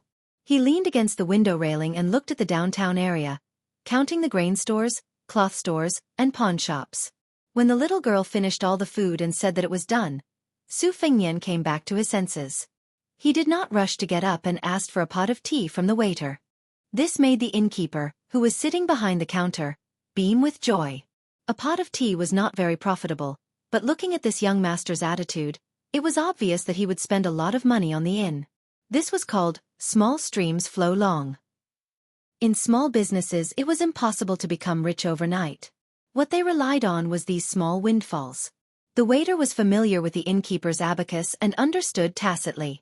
When he served the tea, he smiled warmly. When Su Fengnian drank the tea, he softly said, "Knock on the golden beam." Tao Manwu obediently closed her mouth and knocked on her teeth 36 times. "Beat the heavenly drum." The little girl gently raised her hand and knocked on her temples 18 times. "Bath noodles." The little girl, who was sitting upright and still, closed her eyes slightly and rubbed her palms until they were warm. Then, she put her 5 fingers together and stuck her little finger to the side of her nose. She pushed her palms and fingers up, passing between her eyebrows and moving up to the hairline on her forehead. Then, she rubbed the sides of her temples and slowly moved down to her cheeks until she stopped at her cheeks. She repeated this for a total of 6 times. Su Fengnian drank up a cup of tea. Tao Manwu also completed 3 tasks in a well-behaved manner. Su Fengnian was very adept at multitasking. Otherwise, he would never have dared to play with 2 knives in front of White Fox. After the little girl finished this set of Taoist exercises, she continued to look at the bustling city and ponder. In the Bailiang Palace, no matter how much bloody news came from the hidden life and death in Beimang, they could only see the cold numbers and words. How many cavalries did Beimang have, the distribution of the cities, and the status of the war horses? As for the most trivial details, Li Yishan, the Bailiang scholar, said that it was best for His Royal Highness to personally go to these things. This chief strategist of Bailiang, who had imprisoned him for 20 years, did not have a son. Although he did not say it, he did indeed treat His Royal Highness as his own flesh and blood. However, he still agreed with His Royal Highness to be exiled to Beimang. As elegant as Li Yishan was, he also gritted his teeth and cursed, saying that a gentleman would not stand on a collapsing wall and that Bailiang did not need a gentleman king of Bailiang in the future. It could be seen how serious his wariness towards Beimang was. Su Fengnian still clearly remembered that when he handed over the hand-drawn geographical map, Li Yishan, who never admitted to being his master, was silent. He, who was terminally ill and did not have many years left to live, said at the end to go get 2 jugs of wine. Today, he was going to drink with the scenery of the 3,000 miles of mountains and rivers. This was a man who had once cooked with Zhao Chongling, using half of the country as food to go with wine. Chapter 436. Su Fengnian went to Luqing to kill people, but he came to Flying Fox City to look for someone. This was because Su Xiao wanted His Royal Highness to pass a message to that person. However, Flying Fox City might not be big, but it was definitely not small either. Su Fengnian was unfamiliar with the place and the people, so it was extremely difficult for him to find a needle in a haystack. The business of the restaurant was cold and cheerless. Su Fengnian caught a glimpse of the inn's waiter, who was probably tired of watching beautiful women coming and going outside the window, so he sat down at the next table and dozed off. He tilted his head and covered his face with a wet towel to cool down the heat. Su Fengnian was wondering if he should ask for another pot of tea so that he could ask questions. Unexpectedly, the fat innkeeper, who was observant, took the initiative to bring a new pot of tea over and sat down. He said with a smile, "You are a guest and it is fate that we meet. This pot of tea is a gift from me to young master. I don't want to pay for it. The tea leaves are pre-Ming Ming tea from the old southern tang. Usually, I am reluctant to drink it, so there are only 8 or 9 taels left. However, no matter how reluctant I am, it will give off a moldy smell if I put it down. Seeing that young master is so kind, would you like to have a drink with me?" Su Fengnian hurriedly smiled and said some polite words of gratitude. Although Tao Manwu was a little girl with a good family background, she was not lacking in etiquette. Without Su Fengnian saying anything, she obediently and cleverly got up and moved a bench for the shopkeeper. The shopkeeper felt more and more comfortable. After sitting down, he poured 3 cups of tea and did not forget to give a share to the sensible girl. Tao Manwu looked at Su Fengnian cautiously. After seeing him nod, she held the cup and tasted the tea carefully. Looking at her skillful posture, the shopkeeper knew that this pair of big and small were not just common people who regarded drinking tea as a vassal of culture. They were probably scholars who went out to visit relatives in Longyao province or went out to study with their relatives. Doing business also paid attention to casting a long line to catch a big fish. The shopkeeper knew this very well. The reason why the inn could be half dead was that it was supported by those regular customers who were not short of money but cared about their reputation. Otherwise, his whole family would have been starved to death long ago. Flying Fox City did not have many things, but there were a lot of hoodlums. Every family who opened their doors to make money had to bite off a piece of meat. It was not painful, but small businesses could not withstand 6 or 7 forces coming to cut off their meat and pluck their hair every month. These troublesome little devils who flaunted their prowess behind the king of hells but did not remember good things and did not care about kindness. If one did not serve them well, they would make a scene and cause trouble. It was very annoying. If one were to go to court, the god of fortune had said that peace would bring wealth. Who would have the courage and financial resources to deal with the cold-faced but cold-hearted officials? In the past, there used to be a restaurant owned by a foreigner on the street next door. It made a lot of money every day because it had a backer. It was said that the backer was the brother-in-law or nephew of the concubine of a 6th-grade guerrilla warfare general at the border. The business was so good, but the man was unwilling to take out more than a dozen taels of silver to show filial piety. Later, dozens of hoodlums squatted at the door every day. How could any customers come? The restaurant owner was young and impetuous. When he went to the government to complain, the people of Flying Fox City gathered to bask in the sun and did not break the law. Who would want to talk to him? Later, he moved out of the city with his family and was beaten up by a group of masked men who put a sack over his head. The shopkeeper took a sip of tea and asked with a smile, "Judging from your accent, you're not a local, are you?" Su Fengnian nodded and said, "I'm from Gusai State. I told my family that I was on a study trip, but in fact, I'm just looking for an opportunity to see the world. Coincidentally, I don't have any elders to nag at. When I heard about Flying Fox City, I secretly came here." The shopkeeper showed a knowing smile that all men understood. He was probably amused by the customer's frankness. He said, "Ha, you're a man of character. Not bad, not bad.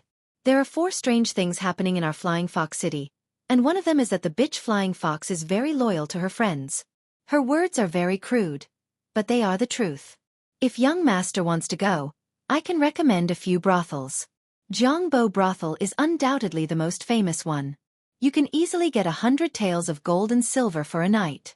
The high officials and dignitaries of Longyao province all like to drink there. If they run into trouble and can't find a way out from the government, they are used to waiting there. In my opinion, the big brothels in Jiaqing's Bottle Alley are more affordable. The women there are beautiful, and they are proficient in zither, chess, calligraphy, and painting. However, they don't have enough reputation, so they don't have the confidence to shout out sky-high prices. Many young girls, as long as they have good lyrics and songs, and have scholars to help them promote, they might become popular people in Feng Feng Brothel in a few years. I know an old brother who spent 40 taels of gold and silver for a night with a young girl in Bottle Alley. Young master, guess what? Now, he is the most popular person in Feng Feng Brothel. Young master, you are the most popular person in Feng Feng Brothel. I know an old brother who spent 40 taels of gold and silver for a night with a young girl in Bottle Alley. Young master, guess what? He is now the most popular person in Feng Feng Brothel. She is now a famous lady in Feng Feng Brothel. Let's not talk about doing anything else. Just meeting a group of people and listening to songs costs 10 taels of silver. Although my brother's family is well off, he can't afford her anymore. If young master has an acquaintance to show you the way, it will only cost 20 or 30 taels of silver a night. Hey, look at old son's broken mouth. Anyway, if young master wants to go and return in high spirits, you should go to Bottle Alley first. After you have a rough idea of the place and have money, you can go to Feng Feng Brothel. It is safer. Su Fengnian said with a hearty smile, "Old brother son, just based on your words, you don't have to treat me to this pot of tea. I appreciate your kindness, but I will still pay for it. Just treat it as you helping me spend less money.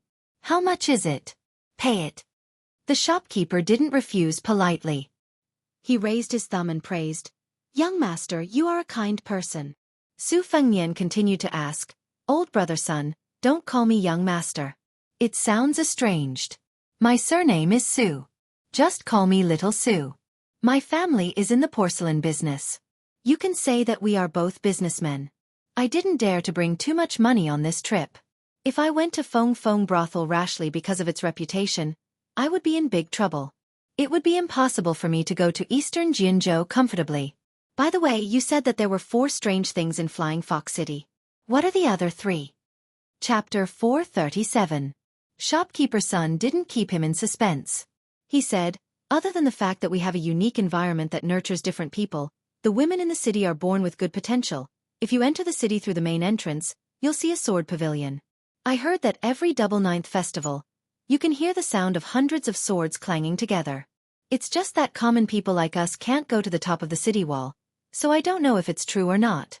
The third thing was that Old Sun had to expose his own shortcomings. In the Flying Fox City, all the men in the city were content with their wealth. In the 100 years since the establishment of the city, there had never been a single high-ranking official who could bring glory to the family. In Old Sun's opinion, it was all because the women were too beautiful. They had a fair and tender wife lying in their beds, and there were so many brothels outside their homes.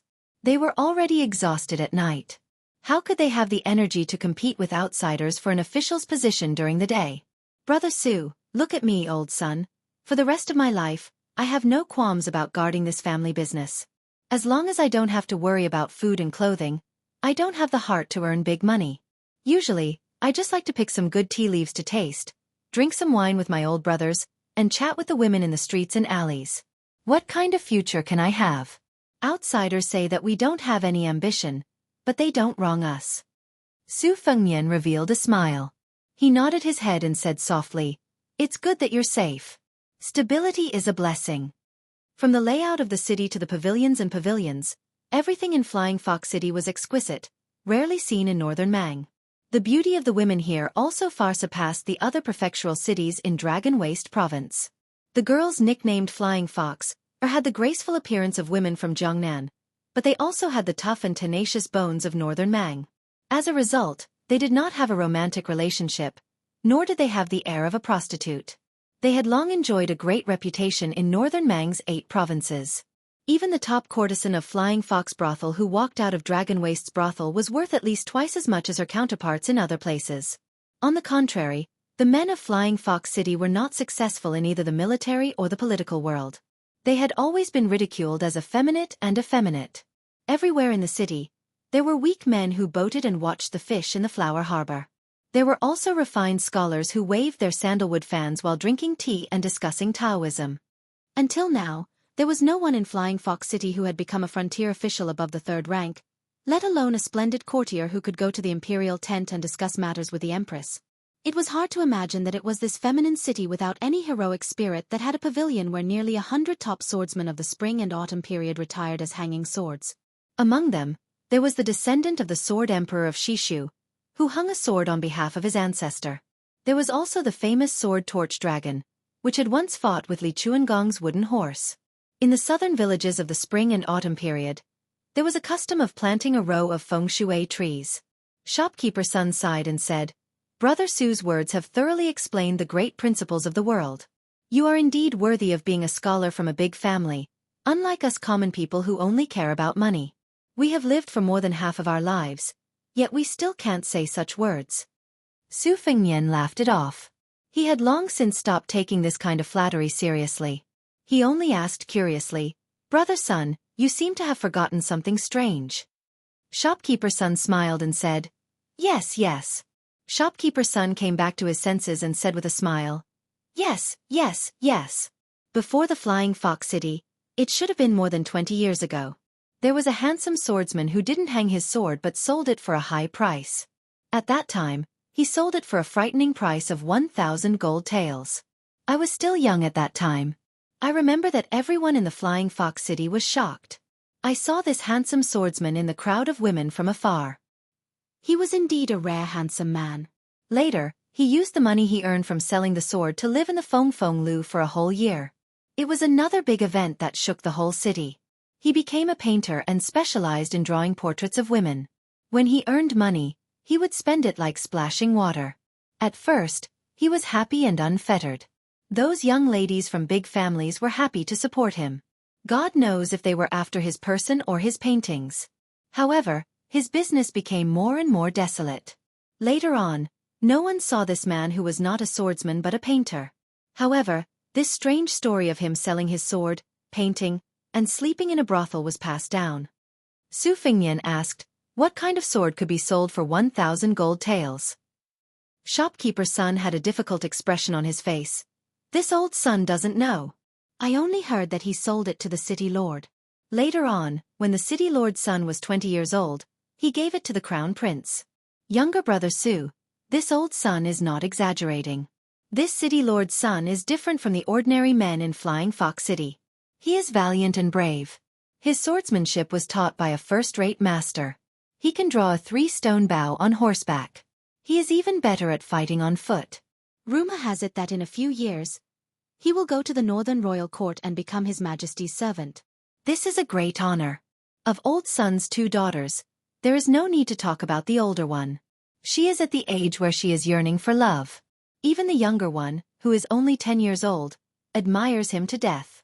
Every time the crown prince shows his face, she will run to him with her sisters and scream, saying that she will marry no one but him in this lifetime.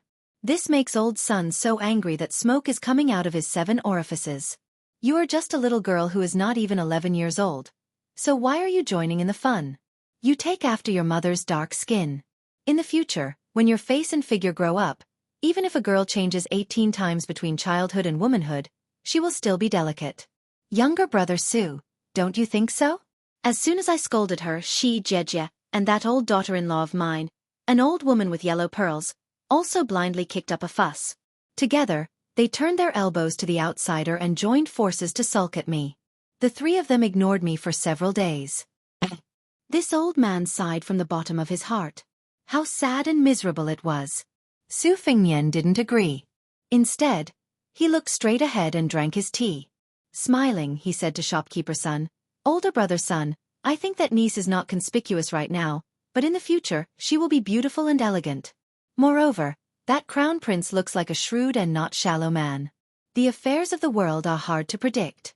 Who knows if my niece, who I have never met before, will have a good marriage made in heaven." Shopkeeper's son was puzzled. But when he saw younger brother Sue's cryptic look, he immediately came to his senses. Nodding his head, he said, That's right. Old son's daughter, don't look at how I always say bad things about her. In fact, as her father, I feel very distressed for her. In the future, I don't dare say that I want that crown prince as my son-in-law, but at the very least, he must not lose to a man with an indomitable spirit like him. Only then can he enter my house. Otherwise, I will chase him out with a broom. How can I let him go? Behind shopkeeper's son stood a little girl who was about 10 years old. Originally, she was already fuming with anger, but after hearing the last sentence, her dark and gloomy face turned bright and radiant.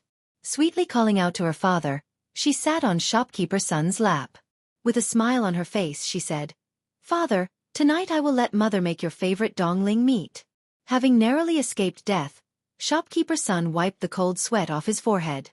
With one hand he patted his little daughter's head and said, "Good girl."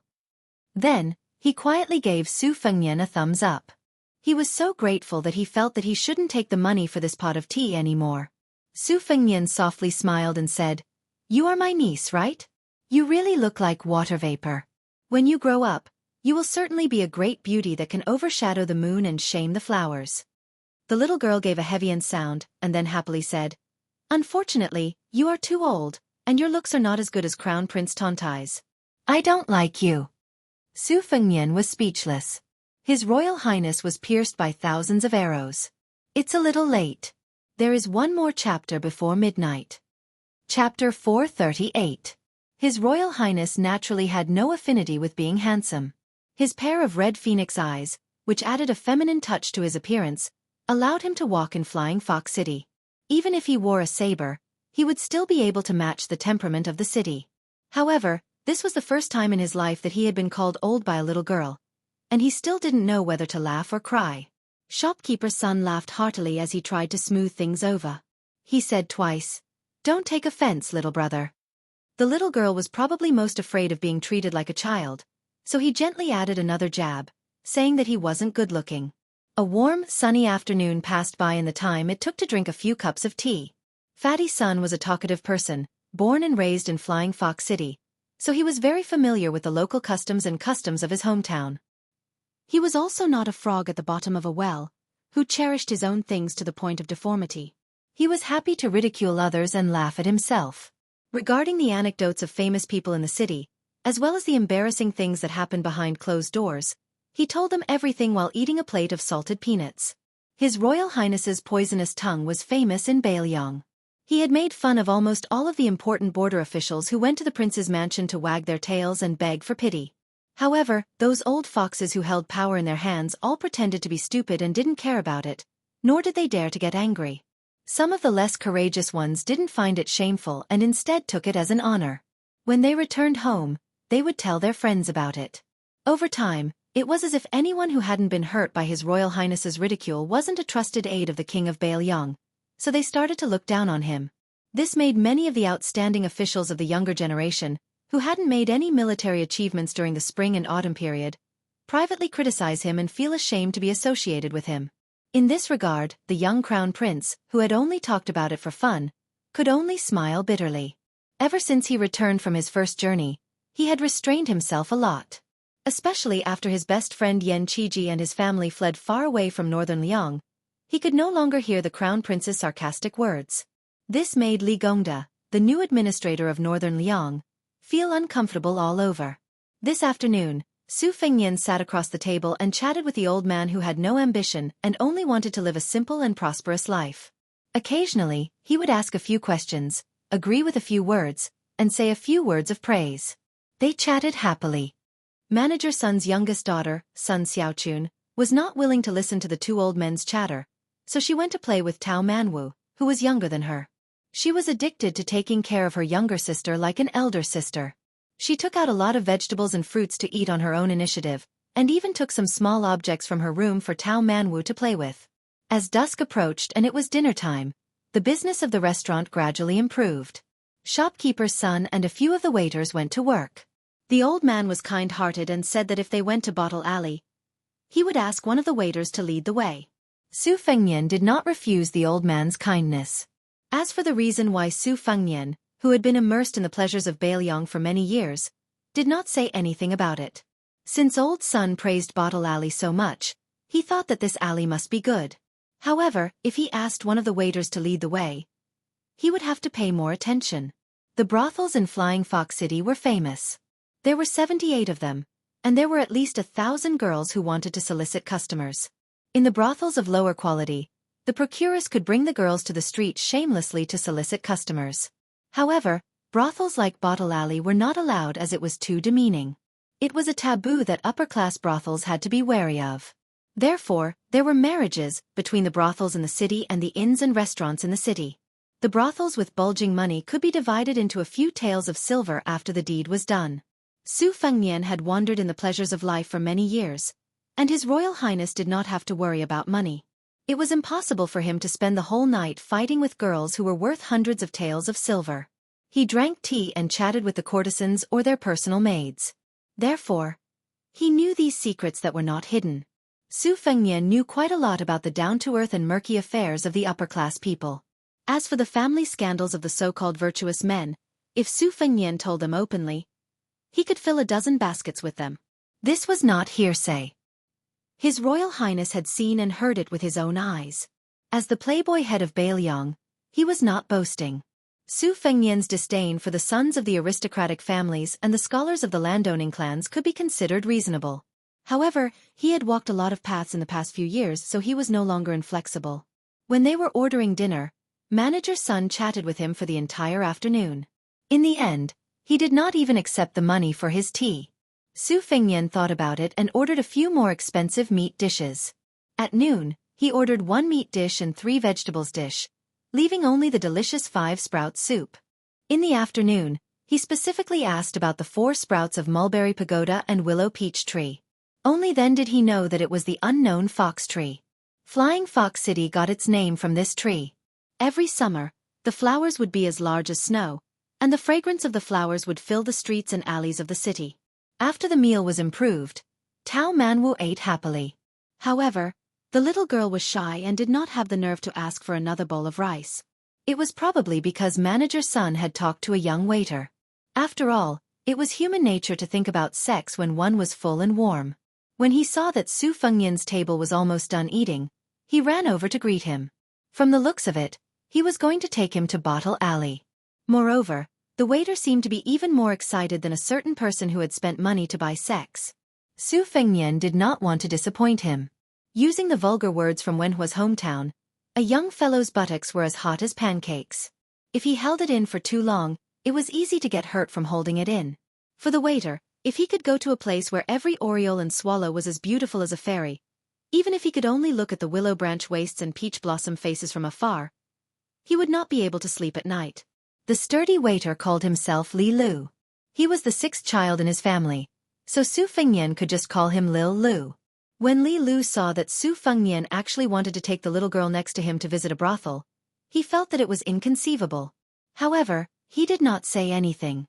A horse would not get fat if it did not feed at night. As long as he could bring an unexpected fortune to the inn, the manager would be happy.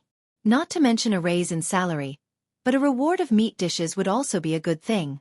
Furthermore, the fairies there were all extremely beautiful. Even their walk was beautiful. There was no justice in this world. Every time they swayed, their buttocks became even rounder, and their breasts became even more spectacular. It was enough to shake his soul away. Otherwise, how could they be so powerful? They were just like the fox demons that the storyteller had described. Li Lu did not mention this to anyone, afraid that he would be called ignorant. Chapter 439. The Bottle Alley in Jiaqing was located in the northeast corner of Flying Fox City, not too far from the inn. Before they reached the Bottle Alley, they passed by a street full of brothels. Many beautiful girls and pimps were trying to attract customers. Li Lu was basking in Su Fengnian's glory. Although His Royal Highness was handsome, Xu Xiu's personal taste dictated that other than the image of a boorish man, the rest of his face was that of a delicate scholar. Compared to His Royal Highness, his handsome face was much less feminine, but it was still quite outstanding. Moreover, Su Fengnian was tall and slender, dressed in a white and black robe, clean and fresh. On top of that, he had a leisurely aura that Li Lu would never be able to cultivate in his entire life. How could he let the brothels, whose motto had always been to kill the wrong person, let him go so easily? They didn't dare to pull this young master's sleeve, but the poor boy Li Lu, who didn't have much of a bearing, was in a miserable state. Well, it couldn't be said that he was miserable. Li Lu's face was flushed red as he was pushed and shoved by the middle-aged brothel keeper and the young girls. It was inevitable that his arms would rub against that heavy and soft bulge, and he enjoyed it. In his heart, he wished that young Master Su would walk a little slower, a little slower.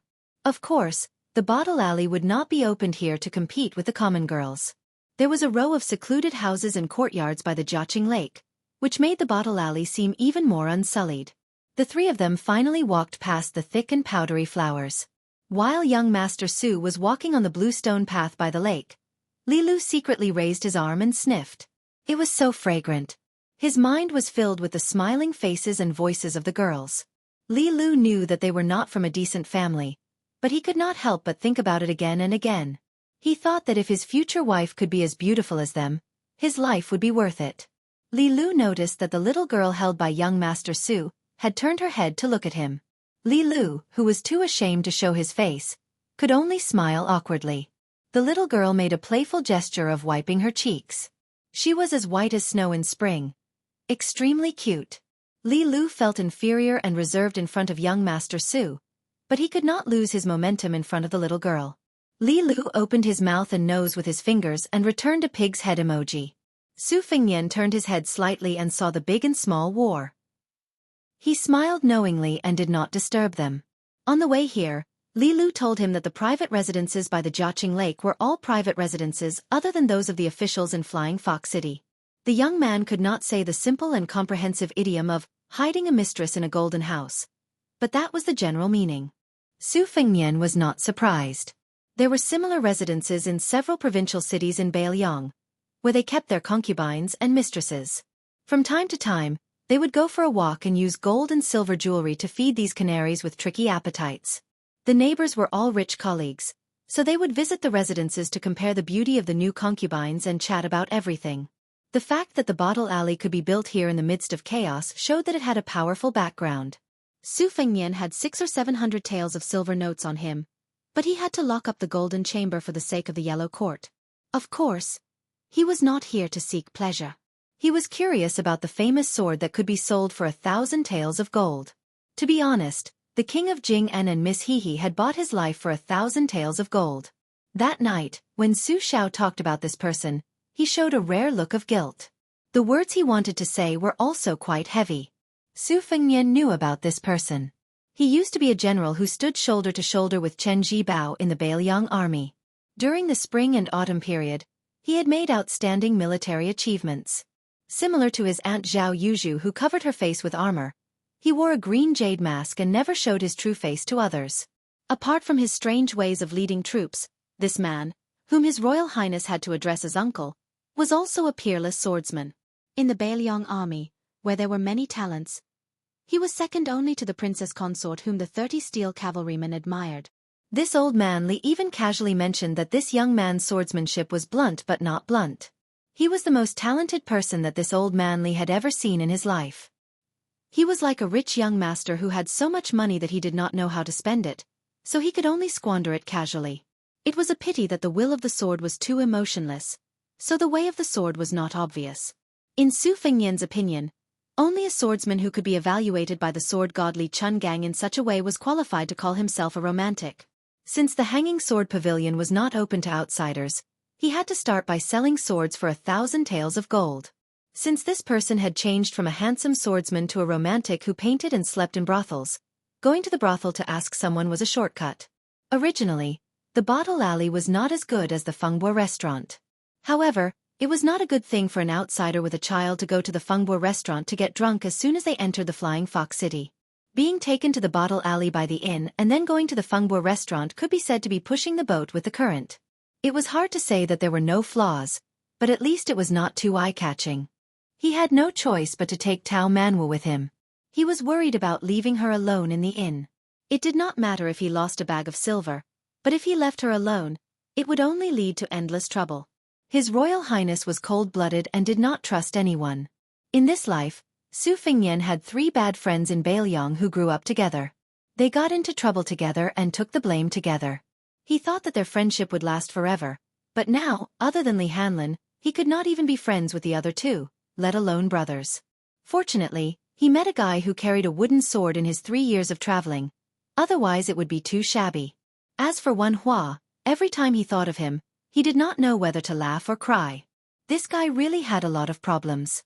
Xiao Nian, who always gave him goosebumps, was even more annoying than the white fox-face idiot Su.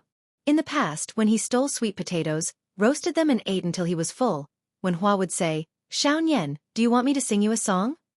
At that time, Su Fengnian, who was bored to death, naturally did not have any objections. Then, this guy would squat down, stick up his butt, and release a series of farts with a smirk on his face. Old Huang, who had the foresight, was far away. When he smiled foolishly, he revealed his missing front teeth. After this bastard was kicked by Su Fengnian, he still did not repent and said, "Loud farts don't stink."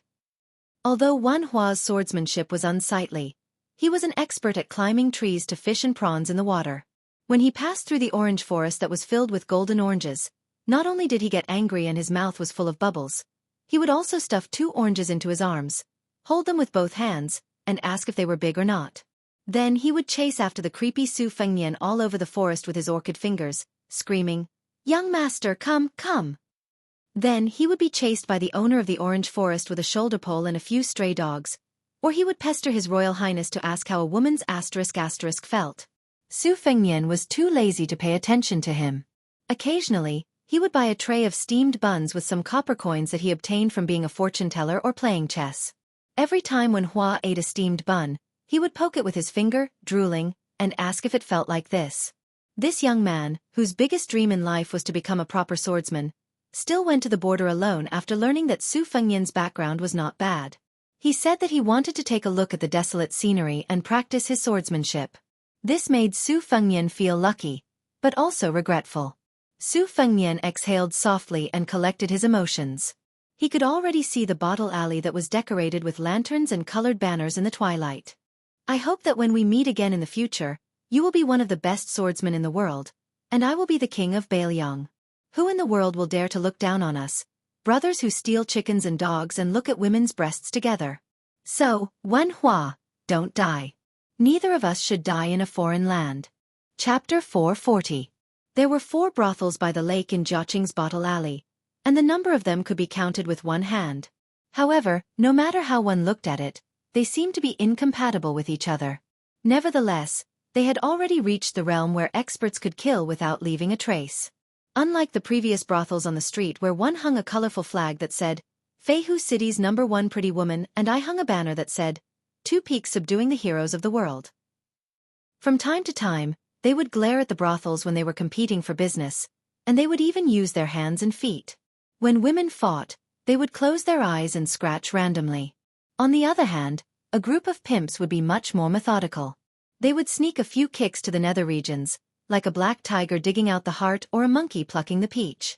Many ruffians who did not have the money to visit the brothels would squat there every now and then to watch the show, which could be considered as learning from the experience.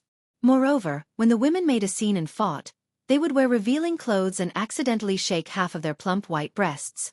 Wouldn't it be like the scene of spring? It was a feast for the idlers' eyes, and they would cry out in joy. Some ill-intentioned men would deliberately ask their unfamiliar companions to enter a brothel and intentionally or unintentionally show the brothels to the procuress to fan the flames, just so that their brothers could watch a good show. This kind of dangerous work required eloquence and acting skills. Otherwise, if they were exposed, they would inevitably be beaten violently.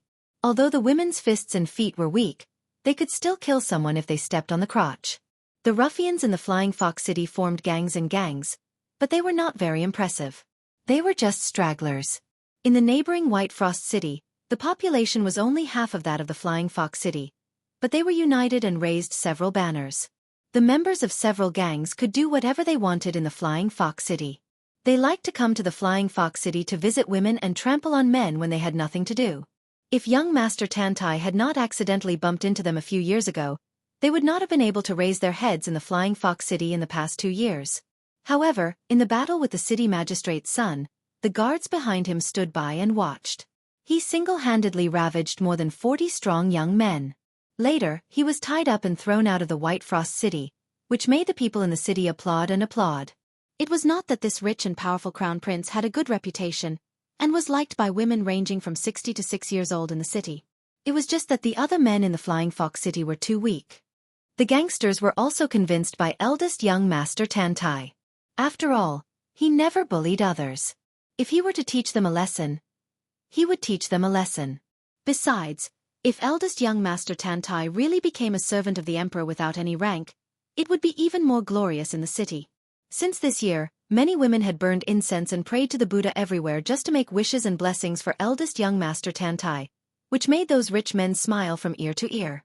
There were 2 brothels on the left and right sides of Bottle Alley, and there were no women coming out to welcome the guests. Instead, there were only a few youths with rosy lips and white teeth standing outside the brothels. Their figures were delicate, and their looks were not inferior to that of women. According to the unwritten rules, if a rich man with a hobby of cutting sleeves took a fancy to a girl, he could spend a small amount of silver to bring her into the brothels and have sex with her. Most of these youths were scheming, and their observation skills were not inferior to that of the brothels. They were especially good at flattering people, and secretly competed with each other to see who had slept with the most girls in the brothels. This also directly determined their social status. If any of them were to sleep with a courtesan in the brothels, the price they would ask for in the future would be much higher. After all, there were many brothels who couldn't afford to pay, but wanted to know the size of the courtesan's breasts and how many of her buttocks were perked up. Su Fengnian was led by Li Lu to a brothel that had a huge luminous pearl hanging from each corner. From afar, he saw this extravagant display. Because of the quality of the pearls, there was a huge difference in price. However, all luminous pearls were at least 30 gold taels, not to mention that the 4 luminous pearls were so dazzling that even Su Fengnian was shocked. He walked closer to take a closer look, and only then did he realize that the pearls were covered with colored glass. However, this brothel's financial resources were strong enough, and the way they were promoting the scene was ingenious. An arrogant and handsome youth slightly raised his chin to Li Lu. He knew that manager Sun's Inn would be recorded in the accounts, and a bonus would be sent to him at the end of the month.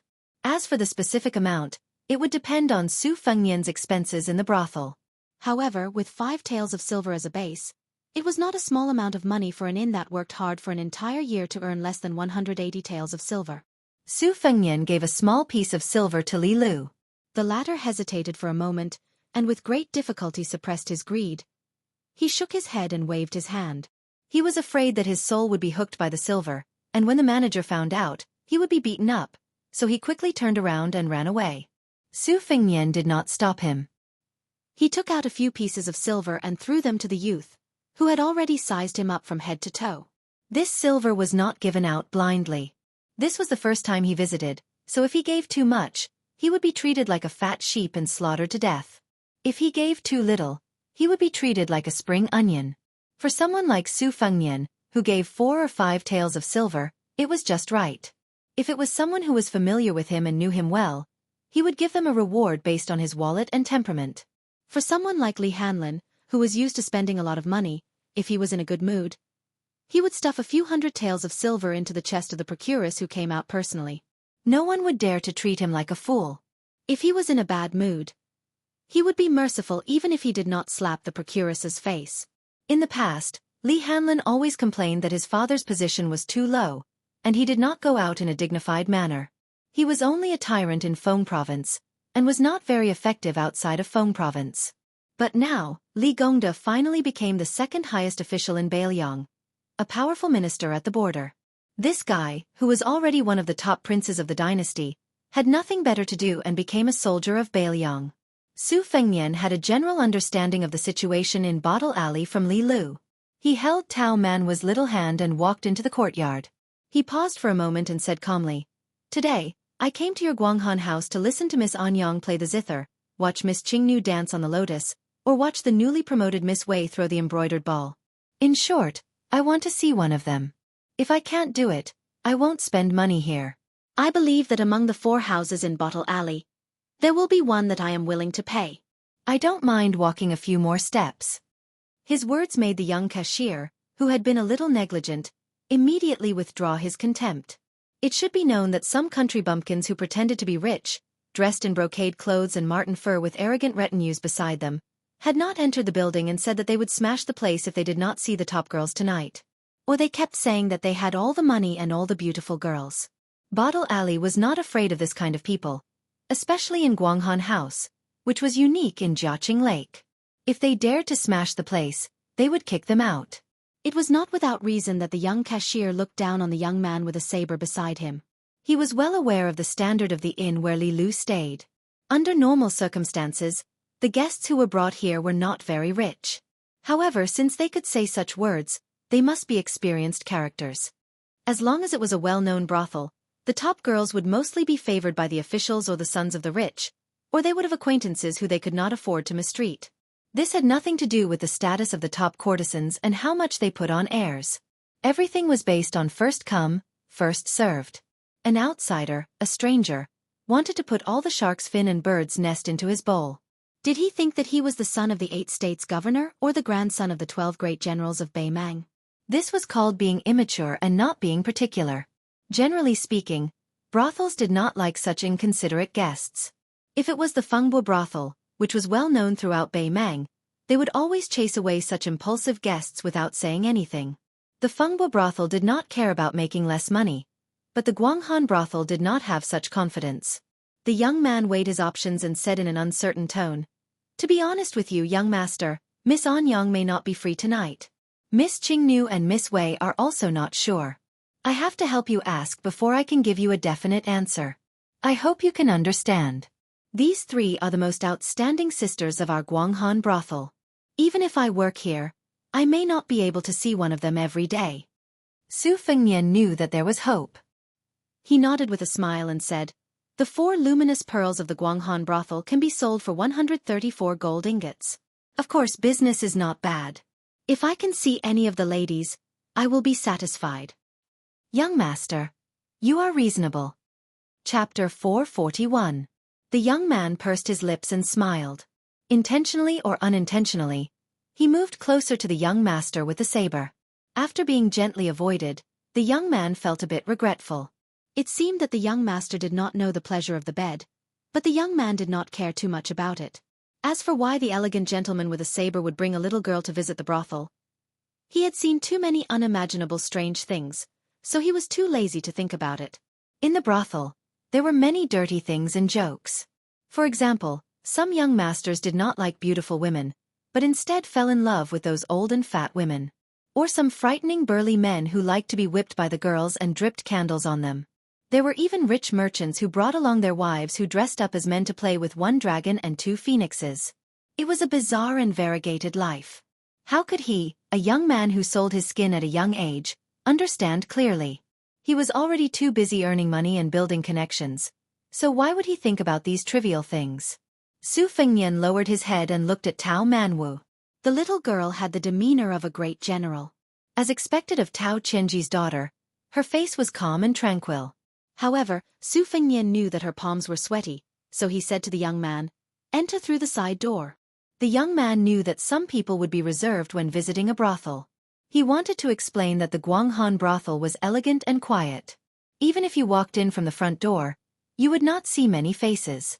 However, seeing the firm eyes of the young master with the saber, he did not insist on such details.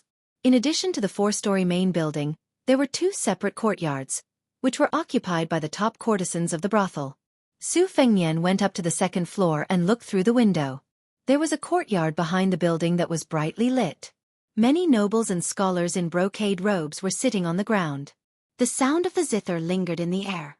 A plump woman with an icicle face was playing the zither leisurely. She was wearing a small-sleeved long skirt and beautiful gold embroidery. Sitting next to her was a rough warrior with a marten tail. He sat cross-legged and wore a pair of black leather boots. It was obvious that he was arrogant. He was dressed like the scholars of the Liang dynasty, and enjoyed the music with his eyes closed. Only the rough warrior's eyes were fixed on the fair chest of the courtesan who was playing the zither. Every time she touched it, it would cause a ripple and the man's eyes would become hotter. When they arrived at an elegant tea room, the young man slightly bowed his head and said goodbye. "I will go and report to the nanny. Please wait a moment." After he left, Tao Manwu asked carefully, "Is it sister?" Su Fengnian smiled and nodded. Not long after, the young man walked into the tea room with a charming woman in light makeup. She carried a jar of yellow wine sealed in mud and said with a smile, "Yunzi left in a hurry just now and didn't pour tea for you. It was out of kindness that I wanted you to meet a girl you like as soon as possible. Please don't take offense. My name is Shi and I brought you a jar of our Flying Fox City's 3 flavors old yellow wine as an apology on behalf of Yunzi. Yunzi, warm the wine for you. I will go and inform Miss Wei. If Chao is free, I will come and invite you again." The young man had just taken the yellow wine when the sound of hurried footsteps came from the door. The young man who was called Yunzi was flustered, but the woman who called herself Shi was much calmer. She looked at the door and saw a group of people rushing into the tea room aggressively. There were 2 strong trainers who worked as hired thugs for the brothel and a beautiful young man who was more beautiful than Yunzi. The leader of the group was a woman wearing a pair of soft-soled brocade hooked boots that were popular in the Old West Shoe Palace. Her long sleeves trailed on the ground.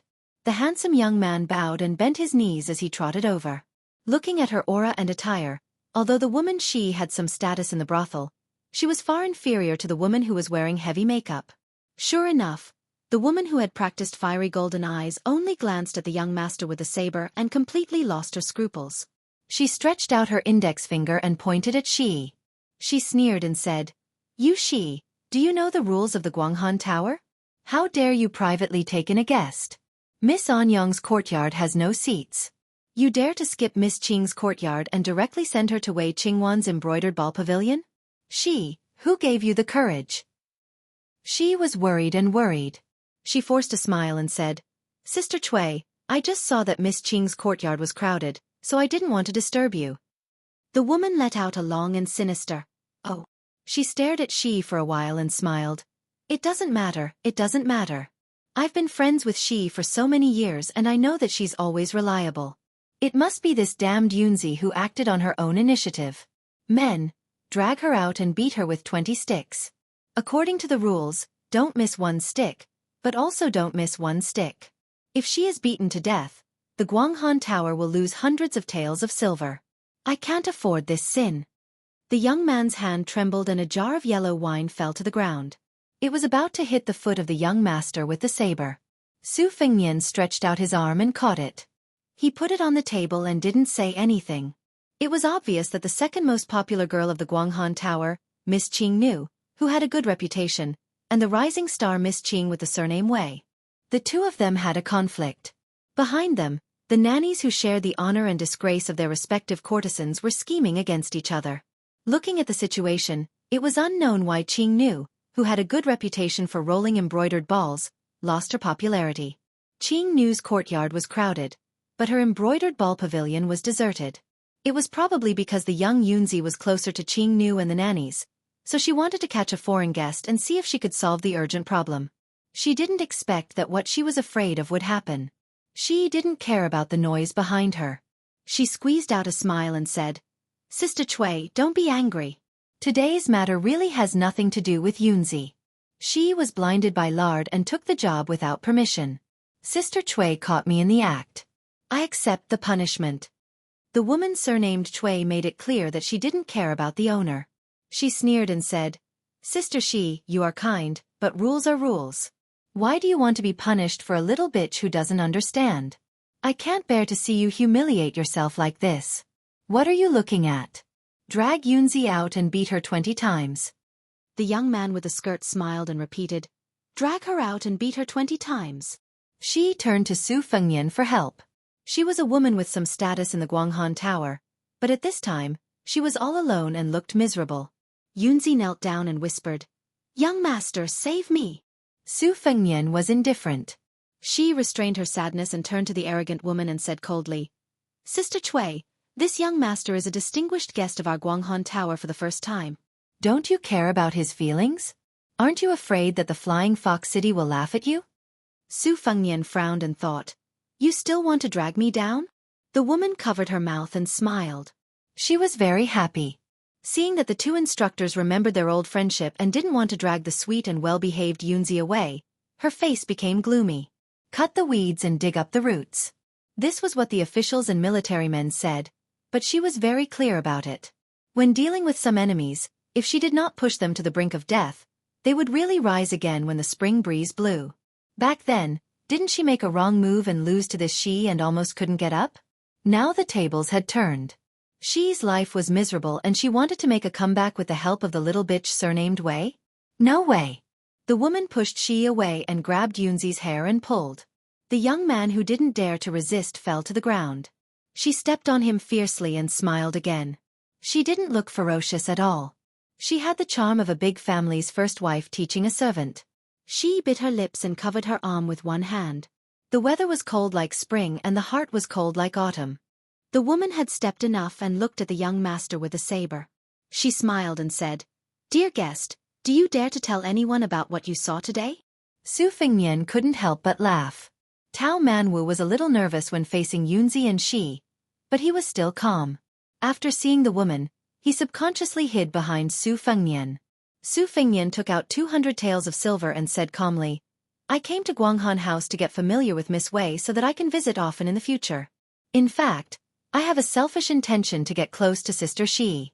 I'm not interested in Anyang or Qing Nu. To be honest, Sister Shi is more interesting.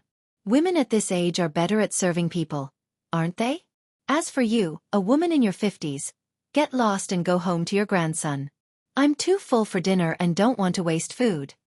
She was stunned and her eyes turned red. That was a huge honor given to him. It was more warm than thousands of words of love and 1,000 taels of silver. From the 12th of last month to yesterday, it was exactly 1 month. I've already updated 206,000 words. It's a miracle that hasn't happened in a few years. I hope everyone can continue to understand the occasional dull plot in the snow. In fact, this kind of transitional content is quite interesting if you look at it carefully. To put it bluntly, it's like the imperial court and Jianghu. They can't just be two lofts in the sky that look majestic and glorious. They have to be grounded. Chapter 442.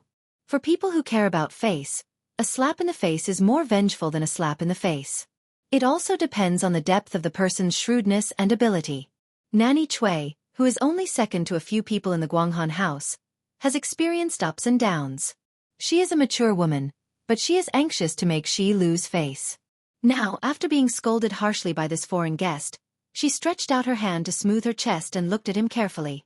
She figured out some of the things that she missed because of her carelessness. In a brothel, there are all kinds of crooks and dragons mixed together.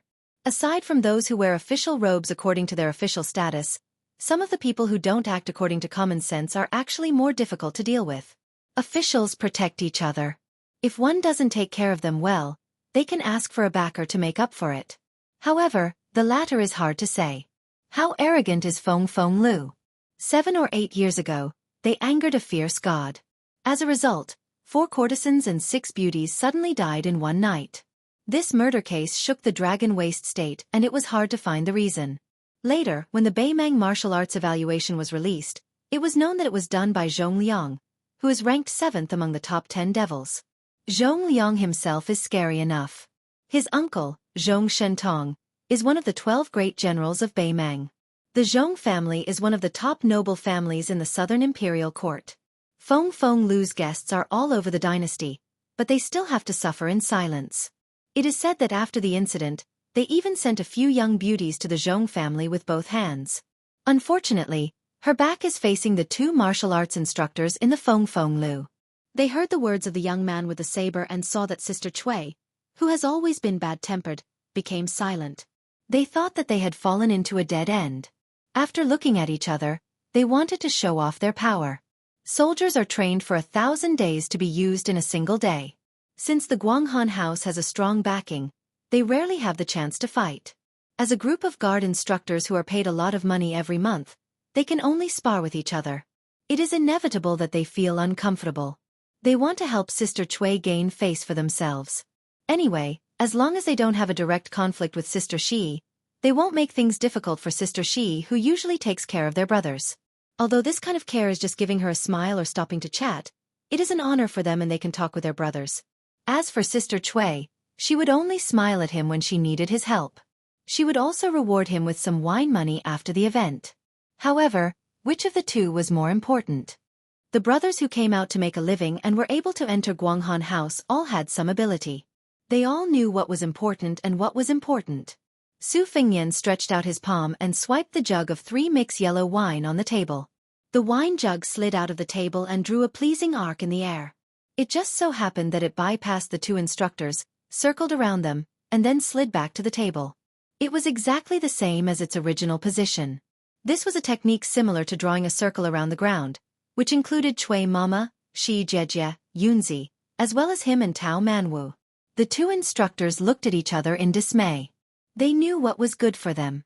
They could tell that when the wine jug passed by them, it suddenly accelerated.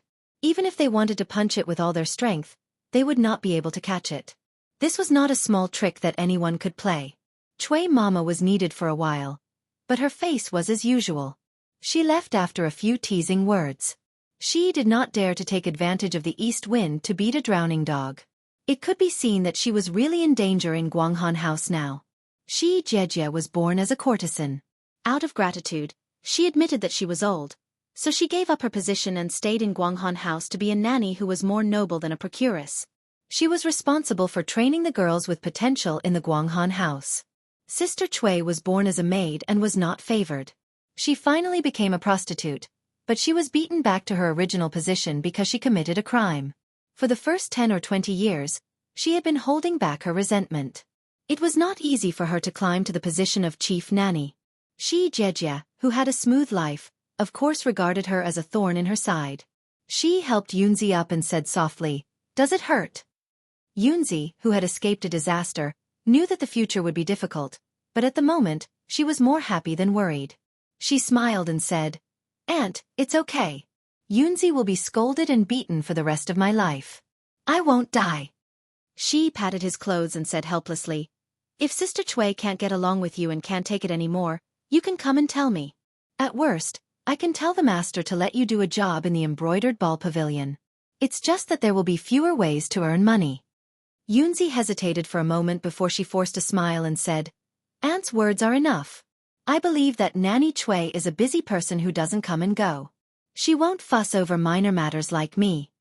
She sighed and said, "Go. I will deal with it here." When the young man left the tea room with a heavy heart, she looked at the young master with a saber and said faintly, "Young master is clever." She thanks young master on behalf of Yunzi. Seeing that elegant young master pretending to be ignorant, she did not say anything. Today's disaster, if the guest in front of her relied on his background and ability to act a little earlier, she and Yunzi would not have a way out. Sister Cui had taught Yunzi a lesson and then provoked the guest verbally. This was unreasonable. She was humiliated verbally by the young man with a saber, and then slapped the wine jar as a warning. Although it was not watertight, it could be considered a kind method of forgiving. As a result, Shi's situation could not be worse, but Yunzi would feel much better. Otherwise, this young master would finish eating, put on his clothes, and leave. Yunzi would be cleaned up to the point that she wished to die. At that time, even if she wanted to save Yunzi, she would not be able to open her mouth. Su Fengnian picked up the wine jar and put away the banknotes. He said with a smile, "Drinking in the tea room is nothing. Let's go to Sister Shi's place." Shi's face showed slight anger. She bit her thin lips and said softly, "Young master, please forgive me. Shi has not received guests for a long time." Su Fengnian laughed involuntarily and said, "It's just a drink. Does Sister Shi really think that I am greedy for your body?" She had casually said those words to Auntie Cui. Sister Shi thought too highly of herself. "I came here from a study tour. In the past, when I went to the brothel with my friends, I was just a hostess. I played the role of the poor person who paid the money. I have not fought with real swords and spears. I want to drink some wine with Sister Shi first to boost my courage.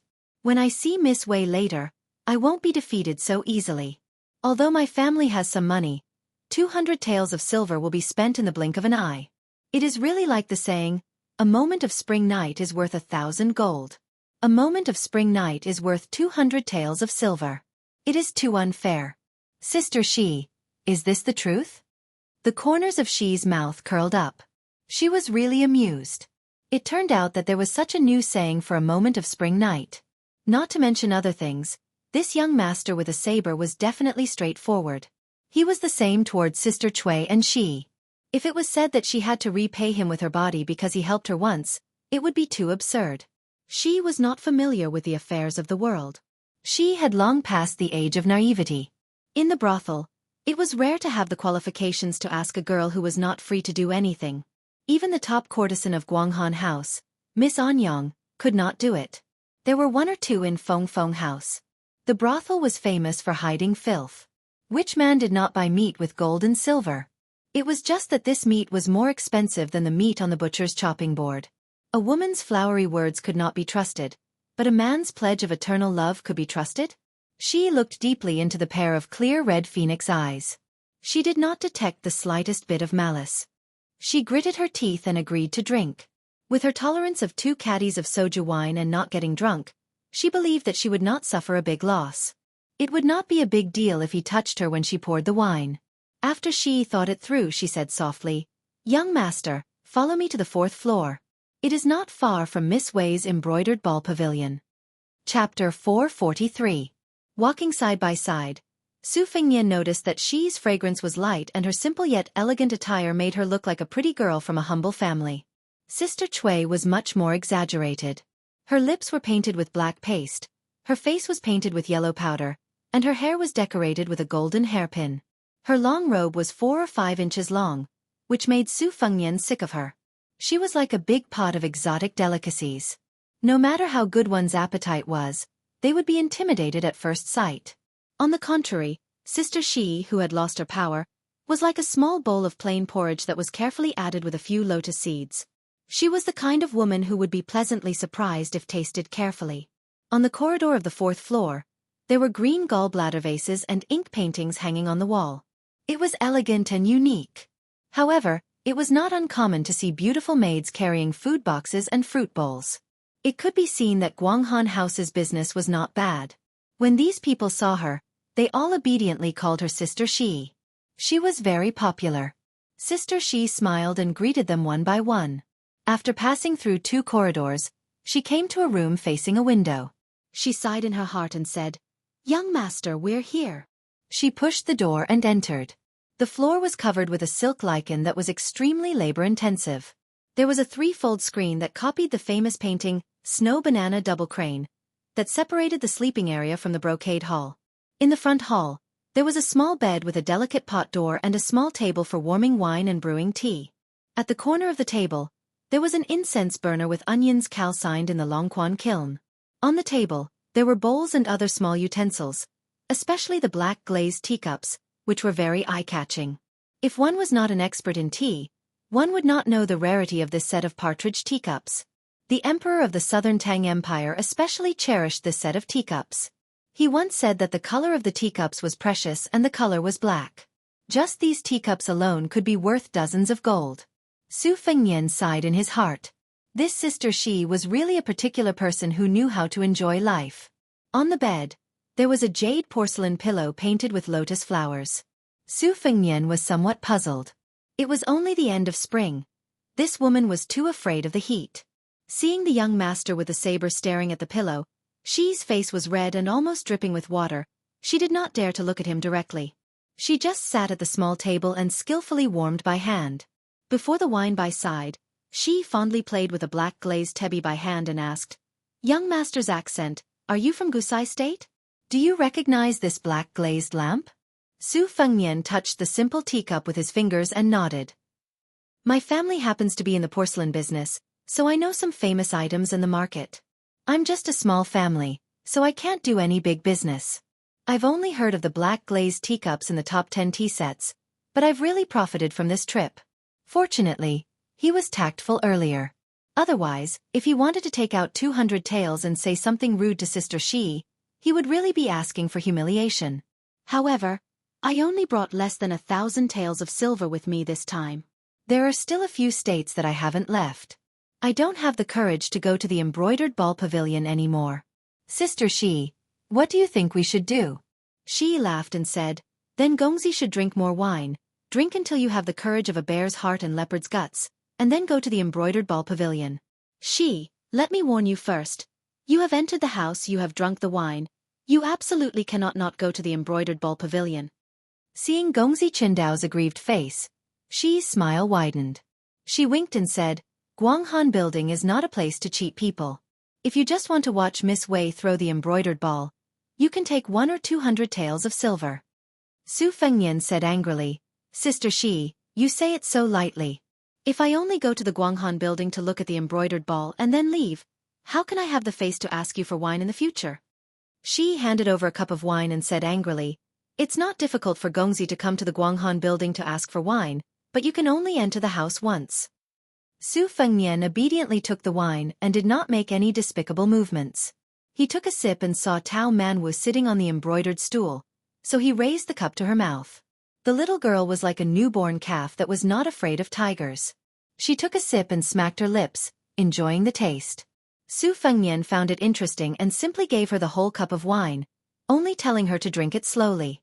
After that, he left Tao Manwu to the side and allowed her to drink a cup of wine to entertain herself while he chatted with Shi. Both of them could hold their liquor well and were evenly matched. It was probably because Shi had become addicted to talking about porcelain with him. Seeing that this young master with a saber was full of good stuff, she was also a porcelain addict. In addition, the little girl had drunk a cup of wine and was feeling drowsy, so she fell asleep on the small couch behind her. She couldn't bear to wake her up, so she warmed up another pot of wine. The topic was no longer limited to porcelain. The two of them were very smart not to bring up sensitive topics such as one's background. It was unwise for them to talk about such things when they weren't close. Su Fengnian probably knew that the heroic-looking girl in front of him used to be the most popular courtesan in Guanghan House. She was also very popular and was a wonderful person who could compete with the top courtesan of Feng Feng Lu. However, no matter how beautiful a woman was, she could not withstand the knife of time and men's love for the new and dislike for the old. She was disheartened and tired of flattery, but she did not have the fortune to meet a good man that she liked. There was once an official who wanted to take her as a concubine, but she did not want to live under someone else's roof and be troubled by the first wife for the rest of her life. Therefore, she became a nanny who taught Qing Ling. The decorations in her room that were worth more than 200 gold were all the money she earned in her early years. She had no relatives or friends, and she did not bring them with her when she was born. Therefore, she simply exchanged the gold and silver for her favorite treasures in order to be pleasing to the eyes. Guanghan House was very preferential to women who had been a prostitute but were slowly getting older. The drunk Tao Manwu woke up in a daze. She seemed to have choked on something hard and was not sleeping well. She picked up the object and looked at it, her eyes blank. It was a small ruyi made of jade. This ruyi was the same ruyi used to make lonely women feel happy. Su Fengnian knew this, so he said calmly, "Peaches are used to knock on the back. Put it away and go back to sleep."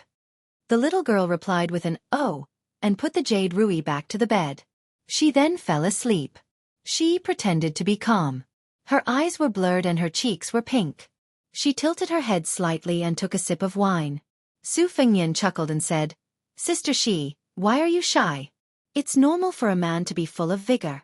It also shows that Sister Shi is clean and honest." Shi's charming eyes were like silk. She said hatefully, "You're still talking about it?" Su Fengnian held back his laughter and considerately changed the topic. He asked, "When I went to the city, I talked to shopkeeper-san about the 4 freaks of the Flying Fox City. I know that there's a strange man who sells swords, paints, and sleeps in brothels. Sister Shi, do you know him?" She hesitated and said self-mockingly, "I know him. I even asked him to draw a portrait. Of course I remember this swordsman. But he painted no less than 100 pictures in those years. I'm afraid he doesn't remember me." Su Fengnian frowned and said, "How can such an interesting person disappear just like that?" She took the wine cup to cool her hot cheeks. She sighed and said, "I heard some news about him. He was dissolute and became a bearded sloppy man. He couldn't sell any more paintings, but he still had to live. It seems that he went to the city magistrate's mansion to be a swordsman. Young Master Tantai's swordsmanship should be taught by him. I don't think his life is too shabby. But he's no longer the top scorer of the brothel in the eyes of us prostitutes. That dissolute man who slept on the top of Feng Feng Lu is dead." Su Fengnian smiled and said, "Sister Shi likes this top scorer." She smiled and shook her head. She said softly, "I just admire his dissolute and affectionate nature. I don't like such a man who is destined to be lonely. Dissolute can't be eaten." Su Fengnian reverted to his old attitude and said harshly, "He wants to be both dissolute and stable. In the end, he likes dissolute men who can make money. Maybe he has the ability to be more dissolute than that Rui." She was stunned for a moment and then laughed charmingly. "So what if he's a young master?" Su Fengnian said calmly, "He's quite good." Sister Shi didn't believe him. Su Fengnian asked, "He's more dissolute than your Rui. Sister Shi, do you like him? Is the Rui dissolute?" She spat and scolded with a smile. "Little rogue." Su Fengnian corrected her. "Wrong. He's a big rogue." Chapter 444. Dirty talk was probably the best tonic to warm up the relationship between men and women. Of course, the premise was that the man and woman did not dislike each other at the beginning. She invited the young master with a saber into the house largely because of the situation. After drinking 2 pots of wine and a few teasing words, she finally felt some warmth that had nothing to do with the ways of the world. This was attributed to the decent manner of the scholar with a saber in front of her, and the fact that he had a simple child with him. It made him seem more pleasing to the eye compared to the rough brothel patrons who would tear off their faces after entering the brothel. In the brothel, even the refined scholars would look at the women after they took off their clothes. Su Fengnian accidentally got the information he wanted and was ready to get up and leave the house. After going to the embroidered ball pavilion, he could leave the Guanghan building. Whether he could follow the vine to find the top scholar who sold the sword, and whether he was related to the man Su Xiao wanted him to find, would depend on fate. Shi's ability to observe people's expressions was perfect. Seeing that he did not have the intention to pester her, she was relieved but also a little disappointed. After all, she was old and no longer had the beauty that could make men crazy. She stood up with Su Fengnian and saw that the little girl on the bed was sleeping coquettishly. She was happy from the bottom of her heart and smiled. "Young master, if it's not presumptuous, I will give the little girl a porcelain pillow. The little girl's name is Shi, and her name is similar to mine. It can be considered fate." Su Fengnian was surprised. Sister Shi is really willing to give it to her? She threw a coquettish glance and said coquettishly, "If young master wants a black glazed cup, she will not be willing to give it to her. I will give her a porcelain pillow that is not worth much. Consider it as forming a good relationship with the little girl. I am willing to give it to her." Su Fengnian sighed. Sister Shi is so considerate. It is disrespectful to accept it. If there is a chance in the future, I will definitely return the gift. She waved his hand and smiled. "Don't. I don't have any ulterior motives for giving the little girl a porcelain pillow. If you return the gift, you will be at a disadvantage." Su Fengnian didn't insist. He thought that if he could safely return to Bailiang, there was a set of black glazed lamps in the prince's mansion that the late emperor of southern Tang had held tightly to before his death. It could be said to be an immortal item. If there was a chance, he wouldn't mind giving it to this good-natured brothel girl. In any case, leaving it in the prince's mansion would be a waste of natural resources. Top-quality tea sets were similar to some priceless tea pets. If they were placed on a shelf and not touched by people or soaked in tea for a long time, they would lose their spiritual energy. It was the same principle as how people raised jade. However, there was no harm in not talking about this kind of unsettled matter at the moment. He walked over and pinched Tao Manwu's little nose. She was as sleepy as other girls her age and had a bad temper when she woke up. When her nose was pinched, she would randomly punch and kick. Su Fengnian had a hard time teasing her awake. When Tao Manwu saw that it was Su Fengnian and not her parents, the little girl suddenly lowered her head and burst into tears. Su Fengnian didn't console her and said softly, "Taozi, wake up. Sister Shi saw that you are cute and gave you a porcelain pillow. Quickly thank her." Tao Manwu wiped her cheeks with her sleeve and looked up with a smile. "Thank you, Aunt Shi." Shi's heart softened and she said softly, "Good girl." Su Fengnian took out a few banknotes and put them on the table. He held the little girl who was hugging the porcelain pillow and said apologetically with a smile, "I won't disturb Miss Wei today. Here is the deposit. I will come back tomorrow. Our Taozi has a bad temper when she wakes up. If I don't let her sleep well, she won't be happy for the next few days." She didn't have time to be rude and said softly, "Why don't you go to Miss Wei's embroidered ball pavilion and let the little girl sleep here?" She added flatly, "If you don't find it dirty." Su Fengnian shook his head. He noticed that his sleeves were being pulled. Seeing the reluctance in the eyes of the little girl in his arms, Su Fengnian frowned. The two girls, one big and one small, became nervous. Of course, Su Fengnian didn't want Tao Manwu to stay together with Joy, who had cultivated into a spirit. If there was any mistake, Su Fengnian would kill him without hesitation. However, how would they know about the inside story that was filled with thick blood qi? As they wished. How many people and how many things were as they wished? Su Fengnian, whose hearing wasn't inferior to that of a top crypt master, slightly trembled. As expected, unpleasant things came knocking on his door. Su Fengnian forcibly suppressed the killing intent in his heart. He didn't know why, but after the death battle with the demon Xia Ling at the Duckhead Green Inn, he didn't draw his saber and gained enough energy. The saber will in the scabbard skyrocketed, but the killing intent in his heart also rose. However, Li Chungang had already retired from Jianghu and wasn't by his side. Otherwise, he would definitely ask whether this was good or bad. Su Fengnian was really worried that when the time came, he wouldn't be able to raise the dragon-slaying saber will and become a demon who killed people like flies. Su Fengnian silently recited the chant of the Great Yellow Court and calmed his mind. He looked at the door and heard a hurried knock. Su Fengnian was surprised. Other than Wei Monxiu, who she regarded as her daughter, no one else would come, and Xiuer's knock wouldn't be so stiff. Su Fengnian took a deep breath and went to open the door. She saw Sister Cui with a playful smile. Su Fengnian also had a thunderpool that she couldn't touch, and this room was it. Just as she was about to speak with a cold face, she saw a tall woman dressed as a man standing behind Su Fengnian. Su Fengnian suddenly stopped and swallowed her words. She respectfully bowed and said, "Su Fengnian greets the third miss." The woman who didn't have the appearance of a charming and graceful woman was quite heroic. She wore a jade belt brocade robe like a rich man and had a long saber hanging on her waist. She said unhappily, "It's the third young master." Su Fengnian's mouth was bitter. She lowered her head and said, "Su Fengnian greets the third young master." The backer behind Guanghan Tower had come. To be precise, it was the backer's sister. People couldn't imagine that Guanghan Tower was opened by the second young master of the Flying Fox City.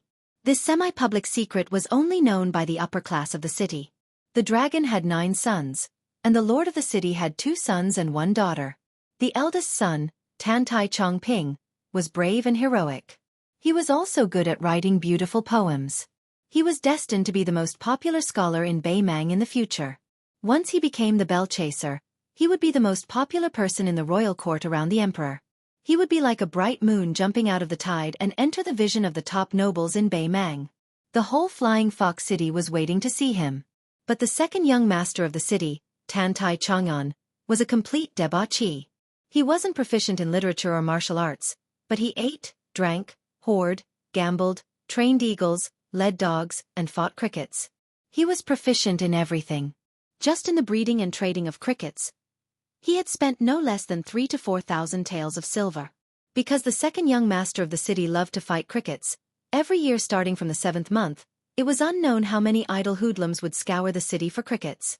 They hated that they couldn't dig 3 feet into the ground to catch a fighting cricket worth several dozen taels of gold. It was no wonder that people joked that Flying Fox City had a 5th freak. The young daughter of the city overseer, Tan Tai Kong Ho, did not like women in makeup but loved weapons. She frequently fought in the bustling streets. Practically all of the city's hoodlums, big and small, had suffered.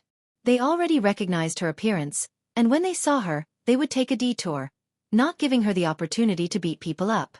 The one standing in front of Shi was Tan Tai Kong Ho. Looking over Shi's shoulder, she saw Su Fengnian and said in a strange tone, "Shi, I heard that you brought an extraordinary guest into the embroidered ball pavilion and even showed off your skills in front of Mama Cui." This young master went to the embroidered ball pavilion to take a look, but there was no sign of him. "I didn't expect that he really was here." Shi, I previously heard second brother say that you were the most authentic in the Guanghan Tower. Why do I feel that this is not the case? First, you secretly took the job, and now you're eating it yourself? Didn't you cut the silk in accordance with the brothel's rules and no longer receive guests? You made an exception for such an unremarkable young man? Have you gone crazy thinking about men? I heard Mama Cui say that these past few years, you've mostly used Sir Yu Rui to pass the spring. How about you let this young master gain some experience? This influential woman's imposing manner was overbearing, without the slightest bit of misgivings. Every sentence pierced the heart and bone, each word piercing the spine. She forced a smile and said, "I only drank 2 pots of wine with this young master and did my best to entertain guests." She did not receive any guests. If there truly is a day when she makes a comeback, she will certainly first inform the third young master before daring to act. Mama Cui clicked her tongue and said, "Little sister Shi is truly an honest person. She deserves to be called a loyal woman who will dedicate her life to the Guanghan Tower." Tan Tai Kong Ho angrily rebuked, "Shut your mouth. You don't have the right to add insult to injury. She is not a good thing. You're the same as her. If she's lacking, how much better can you be?" Mama Cui stammered, keeping quiet out of fear. Su Fengnian, who was watching from the sidelines, laughed in his heart. Don't look at this little girl's poisonous mouth. She actually knew how to be impartial. She wasn't the kind of stubborn young girl who would listen to the wind and listen to the rain. Mama Cui's move of fanning the flames was a profit, but the profit was limited. Chapter 445. Tan Tai Kong Ho pointed a finger at Su Fengnian. "You are a guest. Even if you break the rules, it is Guanghan House's fault. This young master will not bicker with you, but I heard you have some skill. I just happen to have a servant at my side who knows a bit. If you can withstand 10 moves, then for the next 3 days and 3 nights, aside from Anyang Qingnu and Wei Monxiu, those 3 red cards, you can play with any woman in the house as you please, regardless of day or night. You can play with as many as you can. If you can sleep with 100 women, then that is your skill. Guanghan House will admit defeat. How about it? As long as 10 moves, this young master is famous in Flying Fox City for keeping my word. Do you dare?" Su Fengnian smiled and said, "I don't dare. Third young master's retainer is an expert at a glance. I am only a poor wanderer who came to Guanghan House to find Miss Xue Ling. If I am beaten down by third young master's people as soon as I make a move, I fear I will dampen third young master's mood." Tan Tai Kong Ho was flattered. In fact, she was slightly happy in her heart, but her face was still frosty. She disdainfully said, "Don't dare? Are you a man with a gun?" Su Fengnian remained unmoved, making Mama Cui extremely disappointed. She said without any backbone, "If third young master says yes, then yes. If he says no, then no." Tan Tai Kong Ho completely lost interest. She was overflowing with interest to teach a lesson to a big green-skinned hoodlum with dozens of underlings, but bullying unarmed and defenseless commoners or those embroidered pillows was truly meaningless. Not to mention, her 2 elder brothers would also be unhappy. Sighing, she turned and left, muttering, "Your father and mother gave birth to you this son in vain. Without a gun, other than barely carrying on the family line, what can you accomplish?" The robust retainer's expression suddenly changed. He stood in front of the third young miss to protect her, shouting, "Careful! Tan Tai Kong Ho was bewildered. She looked at the personal retainer who seemed to be facing a great enemy. She knew this guy's background. He was a genuine expert that the city overseer manor had hired for 3,000 taels. His father was reportedly an external martial arts grandmaster not far from first rank. In Dragon Waste Province's central region, his family had a long history of learning. He had established his own school, and he had long enjoyed a great reputation. Like father, like son. This retainer also had strength close to second rank. The retainer stared fixedly at the young man who did not draw his saber. He was also at a loss as he clearly felt a great murderous intent just now. When he was young, his father was at the peak of martial arts and was full of pride. He happened to ask a Vajra realm immortal who was passing by the Dragon Waste State for guidance. In the end, he was defeated in 3 moves and the onlookers all felt suffocated. He still remembered that after the immortal's 2 moves of humility, the 3rd move was a majestic murderous intent. It was as if the river was flowing in reverse and he was swaying unsteadily like a lone boat. However, this young swordsman in front of him clearly had a calm demeanor and did not have the slightest bit of dignity. Where did the strong killing intent come from? Tan Tai Kong Ho, who liked to reason with people, frowned and said, "My father always said that every time there is a major event, there must be calm. This is still nothing, yet you can't keep your cool?" The retainer with his keen 5 senses revealed a bitter smile. After he confirmed that there was no abnormality, his taut muscles gradually relaxed. The 2 loops of clothing around his arms visibly bulged and returned to being ironed. He said in a low voice, "This little one worried too much." Su Fengnian, who was holding Tao Manwu, stood at the doorway. He stood shoulder to shoulder with Shi and said with a smile, "I thought about it and still felt that I should be bold enough to attempt to exchange blows with the expert at the 3rd young master's side. After all, the reward that the 3rd young master gave was too enticing."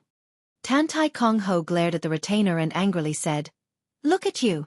You're being looked down upon." The retainer's heart immediately rose to his throat. If the young swordsman had blindly retreated from beginning to end, then it would have been fine. He could have treated it as a misconception.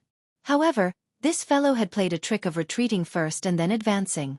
If he truly targeted the 3rd young miss, he truly did not have absolute certainty that he could protect his master.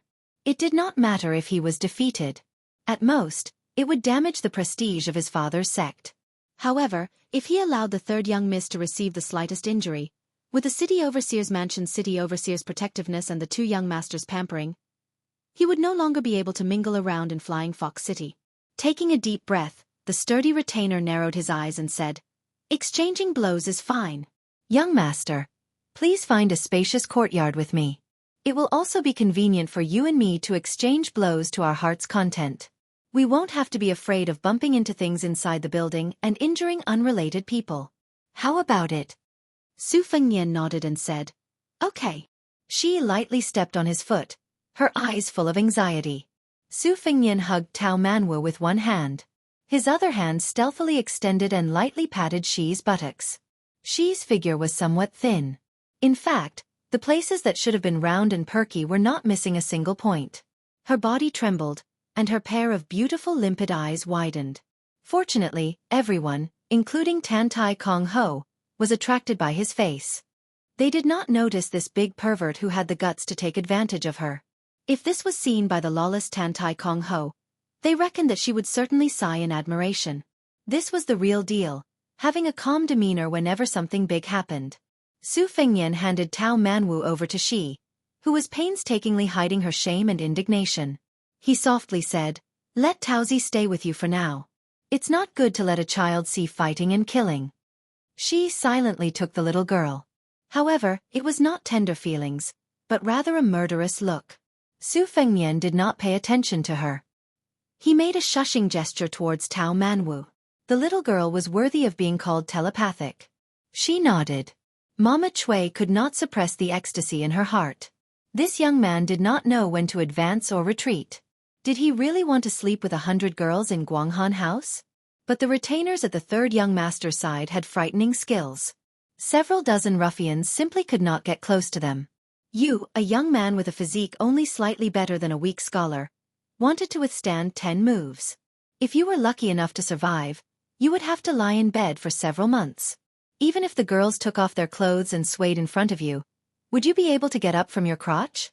While she was secretly delighted and thinking, she suddenly raised her head and saw the young master behind the third young master and his retainers turn his head and smile at her. She did not know why, but she was frightened. Su Fengnian absent-mindedly followed behind. He walked down Guanghan House and walked towards the lake in the rear courtyard. He did not care about the constant addition of personal guards and retainers along the way. When dealing with a third-rank retainer, he only cared about the propriety. He was more concerned about the entanglement behind the governor of Flying Fox City. The north and south of Bei Mang were gradually intertwined in the confrontation. Apart from the complicated genealogy of the Yelu and Murong royal families, the ones who really stood at the top of this dynasty were only the 8 provincial governors and 12 generals of the border governors, as well as the dozen or so officials of the southern dynasty who had the right to speak in the court. These 30 or so people each represented a tangled and complicated power. They were either connected by marriage, fought to the death, cooperated with each other, or did not have any contact with each other. It was very difficult to sort them out. As far as the officials of the southern dynasty were concerned, they were generally supported by 2 skeletons. One was the aristocratic group known as the noble clan of Longguan. They were stubborn, conservative, and self-righteous. They were not inferior to the aristocratic families of the old Spring and Autumn period. After the Spring and Autumn period war, the aristocratic families of Longguan in the north of Bei Mang became even more arrogant. They considered themselves to be the orthodox aristocratic family. The Zhong family, which produced the great demon Zhong Liang, was one of them. One of them was the military power led by 3 generals. The other was Huang Songpu, who was of the same rank as the provincial governor in Gusai State. He was a remnant of the Spring and Autumn period. Originally, the scholars in the south of Bei Mang dynasty, no matter if they were native scholars or remnant of the Spring and Autumn period, were all civil officials. Only those in the north could become generals and ministers.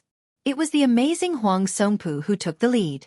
After that, there was General Lu Guai, who was praised as half of Su Shao by the Empress of Bei Mang, and Yang Yuanzan, who was born a pariah but rose rapidly in the military world.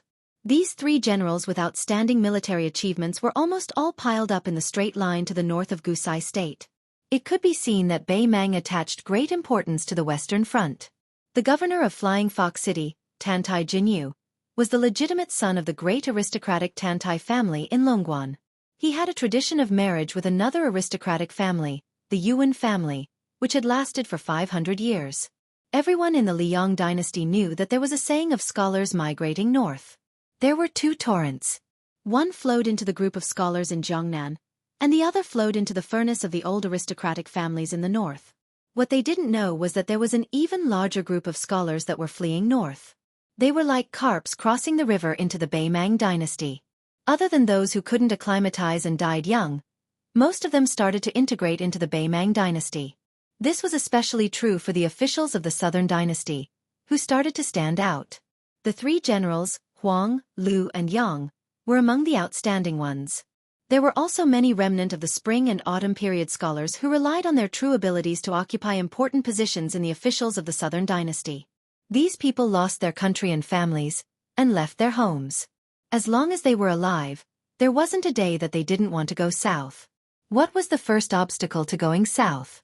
It was Bailiang, and Su Shao, who was even more famous than the 300,000 Bailiang cavalry. To the north of northern Liang, a powerful and restless dynasty stared at the Liang dynasty with a ferocious aura like a tiger. In the future, Su Shao might be this young man walking by the Jiaqing Lake. Chapter 446. In the area of Jiaqing Lake's Bottle Alley, every willow tree on the lakeside had a large red lantern hanging from it. Visiting the lake at night was as bright as day, convenient for a few brothel patrons who were fond of wild mandarin ducks playing in the water. It could be seen that Bottle Alley solicited business. However, the man who lingered in Bottle Alley tonight apparently did not have this kind of abnormal hobby. Jiaqing Lake was tranquil and peaceful. Tantai Kong Ho led him to a waterside pavilion with a horizontal board with the words, "Connecting Water and Sky." She carelessly imitated that boorish martial artist and sat down. She extended a hand, indicating that they could compete in martial arts. She naturally did not favor that pretentious man with a saber. Her family's servants' weight was very sufficient. Don't look at the fact that above 3rd rank there were 2nd rank and 4th rank 1st rank. 3rd rank martial artists roamed Jianghu. Although they could not be said to be tyrannical, they rarely met a worthy opponent. After all, second-rank and first-rank peak experts had the reservedness that peak experts should have. On one hand, they did not easily reveal themselves if they did not have the opportunity. On the other hand, they disdained to take action. The demon lord Xia Ling had the mentality of a young man watching a child throw a tantrum. He was never willing to interfere, as it did not benefit his martial cultivation at all. The higher the realm, the more it tested his patience and perseverance. He could not afford to slack off for even a moment. Especially when he had stepped into the first grade, it was like the gates of heaven had been opened wide. It was like a long scroll of thousands of miles of mountains and rivers had been unfurled, and everyone was intoxicated by it. The characters outside the scroll were like chickens and dogs, and the scenes outside the scroll were unbearably vulgar. Murong Kong Ho, who originally thought that she could settle this matter in a few moves, saw her retainer earnestly lift his robe and tie it around his waist. He stepped out, and his hand made an inviting gesture. She subconsciously leaned forward, her heart somewhat astonished. Could it be that she had truly caught a big fish? Otherwise, how could this normally arrogant personal guard of the city overseer's mansion be so serious? The personal guard who had reached a higher level in external martial arts was not impatient to take action. He said in a low voice, "My family's ancestor, Yang Hucking, was taught by the Central Plains Xiongyi Fist's 12th generation grandmaster, Fu Qiujian. After returning home, he created his own dragon-bearing fist. Although it is regarded by the world as an external martial art, it is actually an internal and external dual cultivation. My father once killed the enemy in the army and made some improvements. Therefore, he is particularly adept at short fights. His actions are ruthless, and he absolutely does not adhere to the views of the world. If he makes an unreasonable move, young master should not be surprised." Su Fengnian smiled and nodded.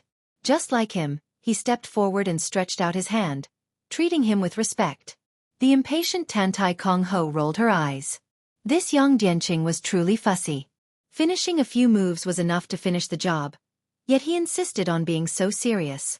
This young master has made an appointment with second brother to go to Anyang to listen to the zither. She had no choice but to shout, "Hey, hey, hey, are you two done yet? You're even chatting. It turns out you've met old friends in a foreign land. Hurry and be quick about it for this young master. A loss is a loss and a win is a win. There's no need to be so polite." The city shepherd estate's retainer, Yang Dianqing, took the initiative to attack. He sent a straight punch, his lower body steady and solid. His feet kicked up bursts of dust from the ground, and his entire body was like a twisted rope. It could be seen that he was nurturing an astonishing explosive force. This was the first time Tantai Kong Ho had seen him use his full strength. Her eyes were wide open, and she was brimming with vigor. It was just as she said, the one surnamed Yang had some real skill. She saw that youth with a saber pressed down on the simple and unadorned short saber scabbard with his left hand, and he used his right arm to meet the enemy. Yang Dianqing was clearly dissatisfied with this youth's conceit. His fists were compact, taut and instantaneous, twisting and drilling. His body and footsteps blended into one, and he arrived in a flash. Su Fengnian's right hand lightly patted Yang Dianqing's twisting fist on his chest. His body slid back 2 steps, giving him the opportunity to scatter and gather his fist's energy, and he also gave himself space to maneuver. Yang Dianqing's fist struck empty air. Sure enough, it was as he said. His family's inherited fist technique did not stick to one pattern. He aimed a vicious kick at this young master's crotch. Su Fengnian bent his knee and raised his leg. With a perfect sideways swing, he lightly swept away the swift and fierce offensive. Yang Dianqing could practically be called taking advantage of the situation, twisting his body like a bow. He soared into the air, and his leg whipped out swiftly and violently. Tantai Kong Ho clapped her hands and cheered. Su Fengnian still used his right hand, his palm blocking the whipping leg. His body retreated a step, imperceptibly dispersing the force. However, he did not loosen his grip. After he stuck, his body spun, and he practically carried Yang Dianqing on his shoulder. He spun in a large circle, and Yang Dianqing was flung away. Yang Dianqing floated to the ground, his feet rooted to the ground. There was no sign of defeat. Tantai Kong Ho, who wished for the whole world to be in chaos, called out, "Good." In her opinion, this battle of martial arts could not be said to have a clear victory or defeat. It was merely that the saber-wielding young man's strange technique, using defense as an attack. Fortunately, he had not been defeated 1,000 li away. She admired Yang Dianchen's carefree and unrestrained fast and fierce attacks. Watching it was a feast for the eyes. Yang Dianchen was self-aware. After several moves, let alone that his offensive was like a tide, in fact, each time he attacked according to this young man's intentions. If the opponent truly wanted to be ruthless, whether or not he could last 10 moves would depend on luck.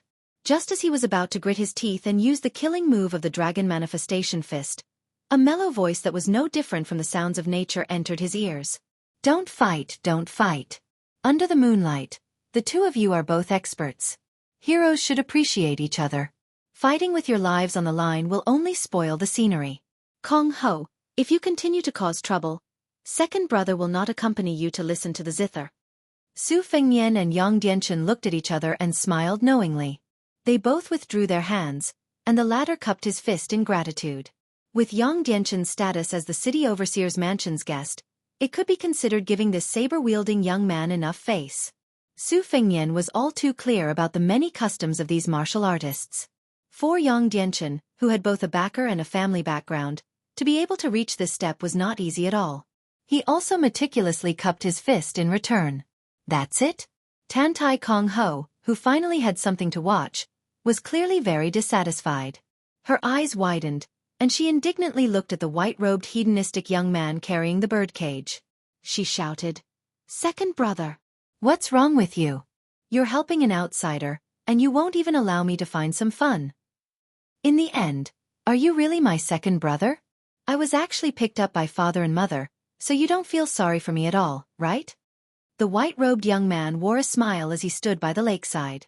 He carried a birdcage woven from purple bamboo and raised a rare dragon-tongued sparrow.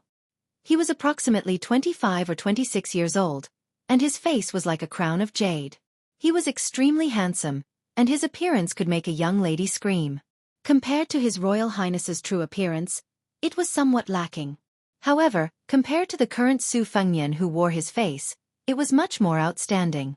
His younger sister's rude and unreasonable behavior truly gave him a headache. He angrily smiled and said, "My little grandaunt, please spare me. Can't you just treat me as if I was picked up?" Tantai Kong Ho's mouth was unforgiving, but facing this relative, her tone clearly carried a lot of affection and playfulness. There was not the slightest bit of coldness. She trotted out of the waterside pavilion and arrived in front of her second brother. She put her hands on her hips and pouted, feeling wronged. "Nonsense. You and big brother are twin brothers. If you were picked up, wouldn't father and mother only have me as their biological daughter?" Tantai Chong En, who was Flying Fox City's #1 debauchee but did not have a bad reputation, had a warm smile in his eyes. He stroked his younger sister's head and said with a wry smile, "You, if these words were heard by your big brother, see if he doesn't ruthlessly sort you out. It's only because I dote on you more than that bookworm that I won't get angry with you. Come, let's see who in the family loves you the most. If you're right, second brother will give you a pleasant surprise." Tantai Kong Ho's eyes smiled like crescent moons. She pulled on her second brother's arm and giggled. "It's definitely second brother. There's no running away." The handsome young master laughed heartily and tapped her forehead. "I clearly know that you, this girl, don't have a conscience. When you get to that bookworm side, you'll be a fence-sitter and change your tune. However, hearing this still makes second brother happy. I had the servants prepare plum blossom porridge for you in the courtyard. The plum blossom stamens were all personally picked by second brother during the late spring. There were several times when I fell down from the tree, but I didn't dare tell you." Tantai Kong Ho hugged her second brother and excitedly said, "I knew second brother would treat me well. In the future, I won't marry. I'll be your wife." Tantai Chong En flicked his finger at his blabbermouth younger sister and pretended to be angry. "Not marrying is fine, but to be second brother's wife, what a scandal." Letting his younger sister help hold the birdcage, he did not forget to warn her, whose eyes were quietly turning, that if she dared to secretly release the dragon's tongue sparrow, she would not be able to drink the plum blossom porridge. Seeing her dispirited face, Tantai Chong En smiled and looked toward Su Fengnian. After bowing with clasped hands, he sincerely apologized. "Tantai Chong En apologizes to this young master on behalf of my mischievous younger sister. Her temperament is actually very good, but she's a bit mischievous. She won't grow up. Young master should not take it to heart. I heard that young master wants to see Wei Monchio. If you don't mind Chang'an's superfluous recommendation, I'll go with young master to the embroidered ball pavilion. Su Fengnian smiled and shook his head. Tantai young master cannot muster so many people. Tomorrow, I will come to Guanghan building again. I won't trouble you.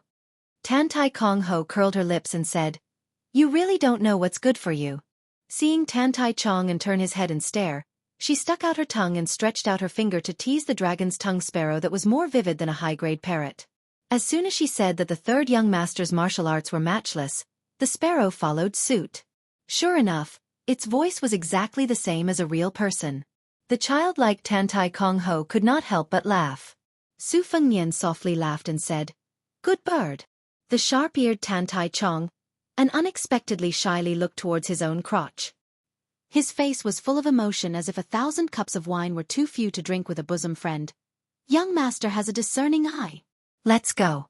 If you don't mind, let's drink a few cups to our heart's content. Not allowing Su Fengnian to refuse, Tantai Chong and quickly stepped forward, pulled his arm, and walked towards Miss Anyang's small courtyard. He eagerly said, Young master may not believe it, but Chang'an feels close to you as soon as I see you. Seeing Su Fengnian's strange expression, Tantai Chang'an laughed and said, Rest assured, I don't have a homosexual fetish. Although it's not to the extent that I can't be happy without a woman, I can't wait to be a real man who can sleep with 10 women at night. However, some time ago, I made a bet with a family friend's disciple. I gambled on the bellies of women at Feng Feng Lu and hurt my body. During this time, seeing beautiful women is like seeing scourges. However, for the time being, I still have no interest in men. Young master, rest assured. Su Fengnian bluntly said, I'm not assured. Chapter 447. Tantai Chang'an did not laugh angrily, and his laughter was hearty, without the slightest gloominess.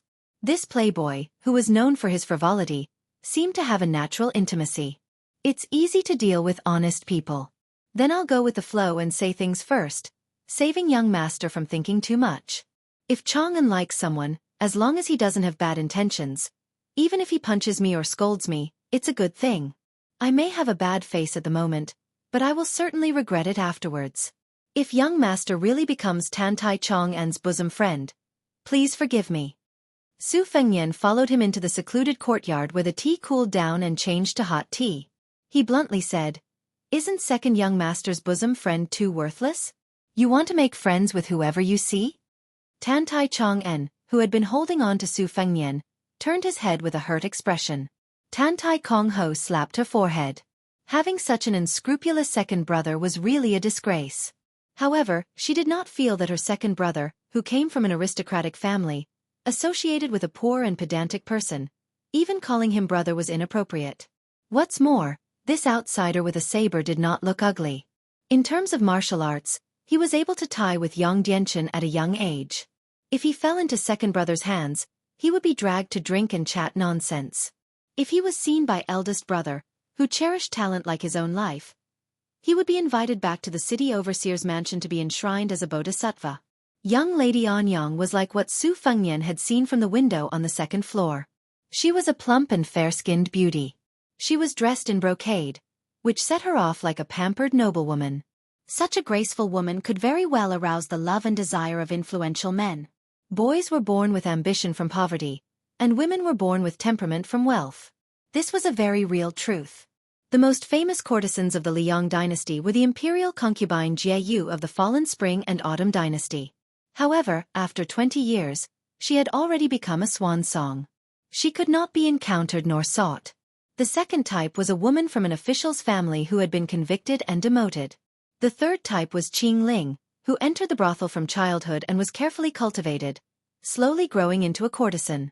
According to Li Lu, the top courtesan of the Guanghan house, who was holding a zither, was the daughter of a defeated big family in the Orange State. After sitting down, as the head of the Guanghan house, Tantai Chang'an did not treat young Lady Anyang condescendingly. He smiled and said, Sister Anyang, can you play mountain and flowing water? I get along very well with this unknown young master beside me. Miss Anyang pursed her lips and smiled. Apparently, she was familiar with the temperament of this second young master of the Tantai family. She did not exchange any unnecessary greetings and only nodded. Of Guanghans. HSE Fengnian. I. Guaz. Com Kong Ho. A. Guanghan Tuntai Chang'an smiled and said, "You probably know my family name. But in order to show my sincerity, I'd like to say that I'm Tantai Chang'an. I'm just a small branch of the Tantai clan of the Dragon Pass. I'm just a small branch on a towering tree. I can't scare the real dignitaries. I think my parents gave me the name Chang-en. I don't expect the Flying Fox City to be in peace for a long time. I just want to keep myself safe for a long time. Young Master Su.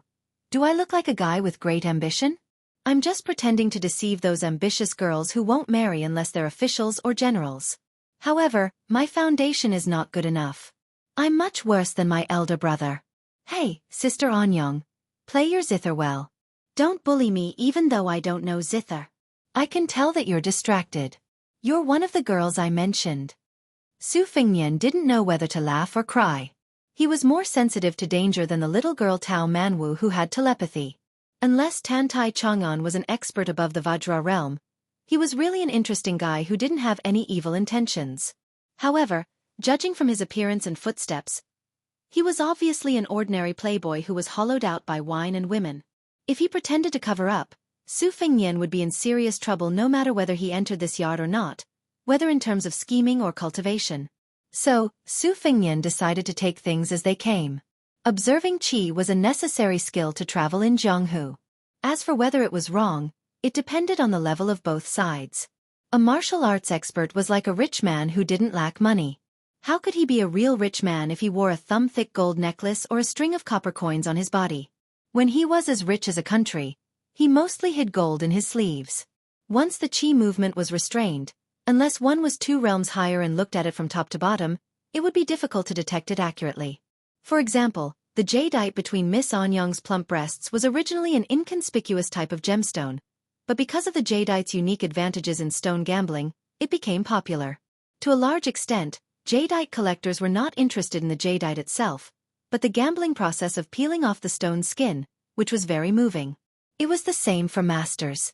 When traveling in Jianghu, most of them restrained their qi as if they were gambling with other masters. That was why they were mysterious. Otherwise, as soon as you went out, there would be cheers from onlookers and yelling, "Look, it's a level 2 master." If a level 1 master went out, the passers-by would take their families and yell out to watch. It was too outrageous. This was the essence of Jianghu's attraction.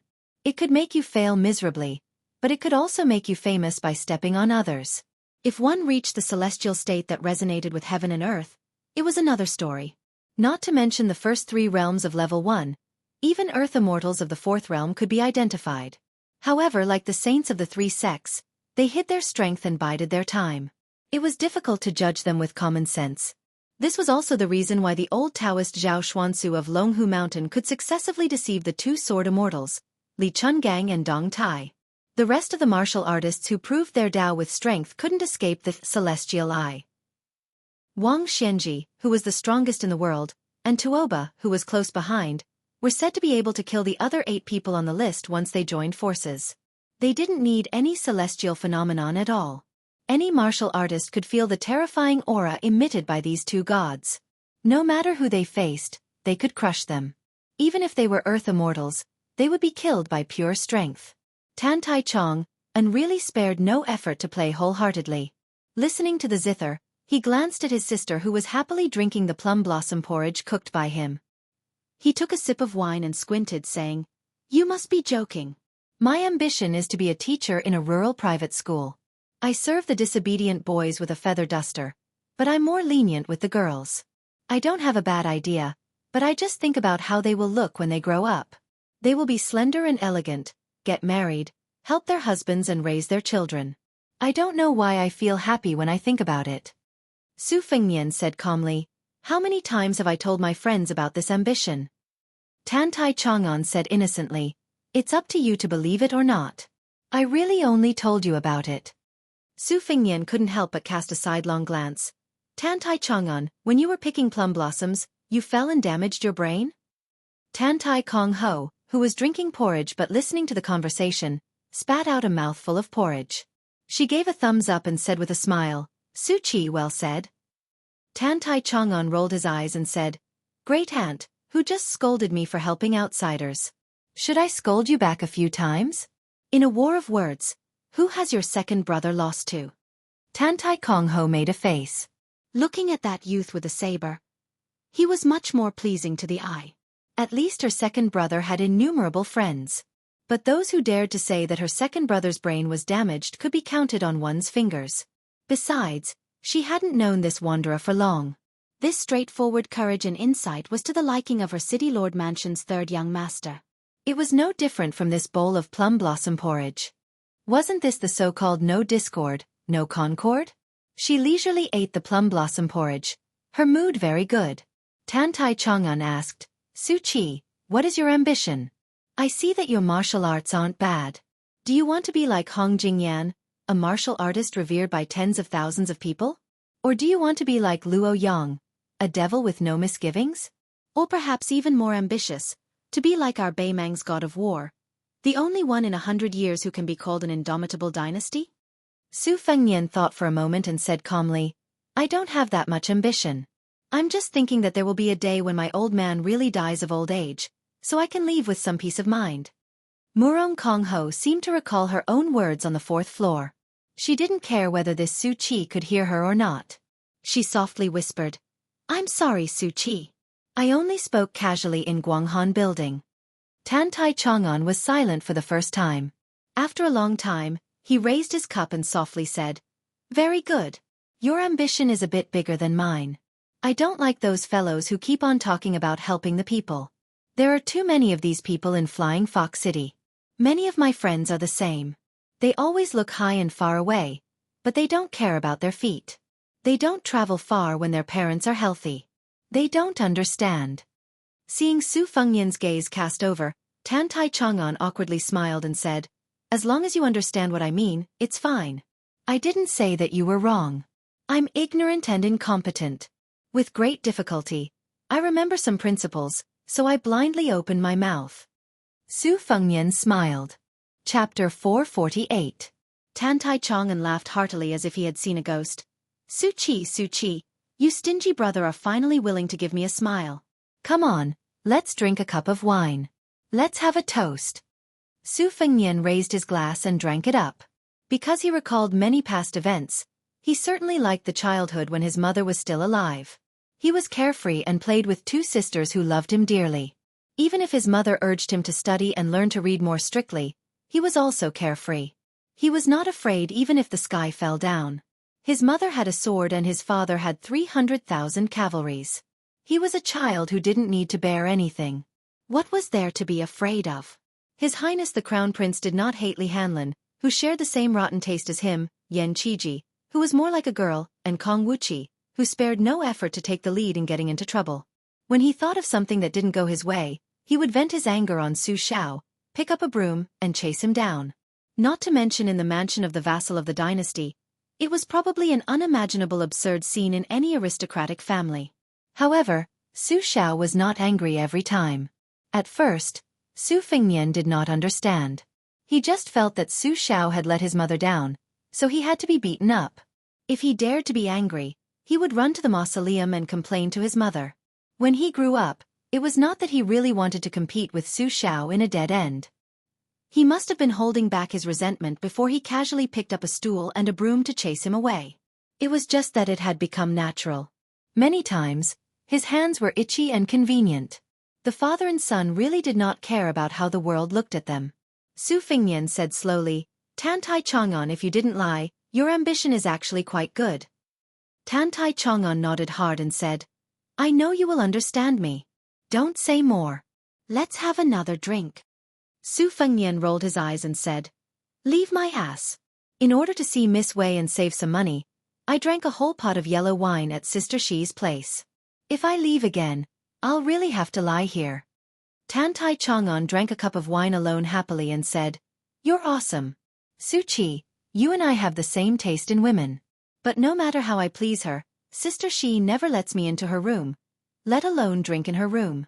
You know, since I was 15 years old and saw Sister Shi, who was still a top courtesan at that time, I was shocked by her beauty. Such a sister is so considerate. If this mature peony with full charm was picked by someone else, I would be angry with him. If it were you, I would also bear it. He was a good brother. Half of the reason why I bought Guanghan Tower was because of Sister Shi. As for the other half, you know it too. On one hand, I'm earning money for my own expenses.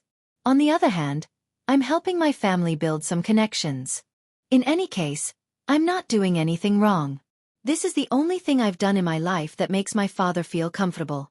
Even though Su Fengnian had seen a lot of Playboy's strange faces, he was also speechless. If this guy sat with Li Hanlin, he would really sign a card and swear brotherhood with him. Tan Tai Chang'an was like a woman who had never seen a man who liked to think too highly of himself. He didn't care whether Su Fengnian accompanied him or not and just drank one cup after another. But they were all good liquor. Soon his face turned red. His body was weak and there was a sign of tongue-tied. Su Fengnian stood up and said, "It's late. I'll leave first. I'll come back tomorrow." Su Fengnian apologized to Miss Anyang with a smile. Su Qi is really shy of money. He doesn't dare to enter Miss Anyang's yard for fear that he will be beaten out. Guanghan Tower's courtesan smiled reservedly and said, "No matter. Tomorrow, you'll see Sister Xiao first. The day after tomorrow, you can come back to this yard to listen to the zither. Since you're second young master's confidant, if you still dare to accept young master Su's money, Anyang's rice bowl won't be guaranteed." Tan Tai Chang'an staggered and sat back in his seat. He cupped his fist and said, "Su Qi, I won't see you out. I'm afraid you'll be suspicious and I'll investigate your background. At that time, we won't be brothers anymore. It'll be a great injustice." Su Fengnian walked out of the yard and went to the 4th floor to pick up Tao Manwu from Shi. The small yard was so quiet that the sound of a pin dropping could be heard. Tan Tai Chang'an was still drinking, but he raised his cup a lot slower. Miss Anyang propped up her cheek and stared at this extremely interesting young master. She looked at him for many years and seemed to have seen through him, but she always felt that she still didn't see through him. She only felt that looking at him quietly like this, she wouldn't be tired of it for the rest of her life. Tan Tai Kong Ho wanted to sneakily drink a cup of wine, but she was patted on the back of her hand. She retracted her hand and snorted, "Stingy." Tan Tai Chang'an's handsome face flushed red, and he vaguely said, "Girls, why drink wine? If there's a time when second brother isn't here, you get drunk with someone and get bullied. At that time, second brother will be angered to death by you." The city overseer's estate's third young master smiled sweetly. Then, he put away his smile and asked in a low voice, "Second brother, you really won't investigate this Su Qi's background?" The drunken Tan Tai Chang'an shook his head and said, "Won't investigate." Tan Tai Kong Ho frowned and said, "Why? This guy is only 20 years old. He's only a few years older than me, yet he can fight Yang Dianchen to a draw. Isn't it strange?" Tan Tai Chang'an smiled from the bottom of his heart and said, "You see, second brother, I'm called Tan Tai Chang'an. I've been safe and sound for so many years. Su Qi, strange and strange. What's wrong with that?" Tan Tai Kong Ho kicked second brother and angrily said, "Preposterous." Seeing second brother ignore her, she curiously asked, "Second brother, do you really want to be a teacher? I didn't hear you say it before. You're just fooling that Su Qi, right?" Tan Tai Chang'an leaned on the table with one hand holding a cup. He looked at the moon and sparse stars above his head and muttered, "Half a sentence is too much when we're not on the same wavelength. 1,000 cups are too little when drinking with a bosom friend. Drunk. He unexpectedly fell asleep just like this. When Su Fengnian saw Shi Jejie again, she really didn't have a good expression. She was definitely brooding over that slap. Su Fengnian was also happy to play dumb. He carried Tao Manwu and walked downstairs. He slowly left the bottle alley in the dead of night. When he walked out of the building, he waved his hand toward a window on the 4th floor. She dodged in panic. She was full of shame and hatefully cursed, "Rogue!" She subconsciously rubbed her buttocks and bit her lips. Her charming eyes were hazy. At this moment, her seductive manner was practically unparalleled in the city. Su Fengnian walked out of the bottle alley. The little girl hugged her beloved porcelain pillow. The corners of her mouth couldn't help but curl up. Hugging the pillow was much more comfortable than carrying the heavy luggage. Su Fengnian narrowed his eyes. His heart was not as relaxed as he appeared to be. Other than the face that Shu Xiu had painstakingly made for him and the puppet of the fake crown prince in the Wutong garden, this trip to the north meant that the entire Bailiang Palace's brain was meticulously operating. They had done too many things in secret. For example, the travel permit that Su Fengnian had on him now meant that he came from a very real family in Gusezu.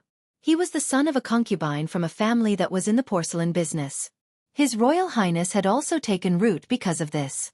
The pitiful owner was certain that he had died somewhere unknown. He might not have the opportunity to be buried in his ancestral grave and erect a tombstone in his lifetime. One step after another. Not a single step could go wrong. Su Xiao made it clear that as long as His Royal Highness left Bailiang, he would not send any more men of sacrifice to protect him. Li Yishan and the other people involved had no objections. This was because they all knew that if more men of sacrifice followed him, there would be clues to be found. Bei Mang had a tight spider web that enveloped the entire imperial court. These bloodthirsty spiders were the most sensitive to the slightest movement on the spider web. Spider web was a homonym of Zhu Hua. It was created by Li Mibi, a close official of the Bei Mang emperor. He imitated Zhao Go of the Liang dynasty, but surpassed his master. He used a pole to catch butterflies and dragonflies. It sounded poetic but was extremely bloody.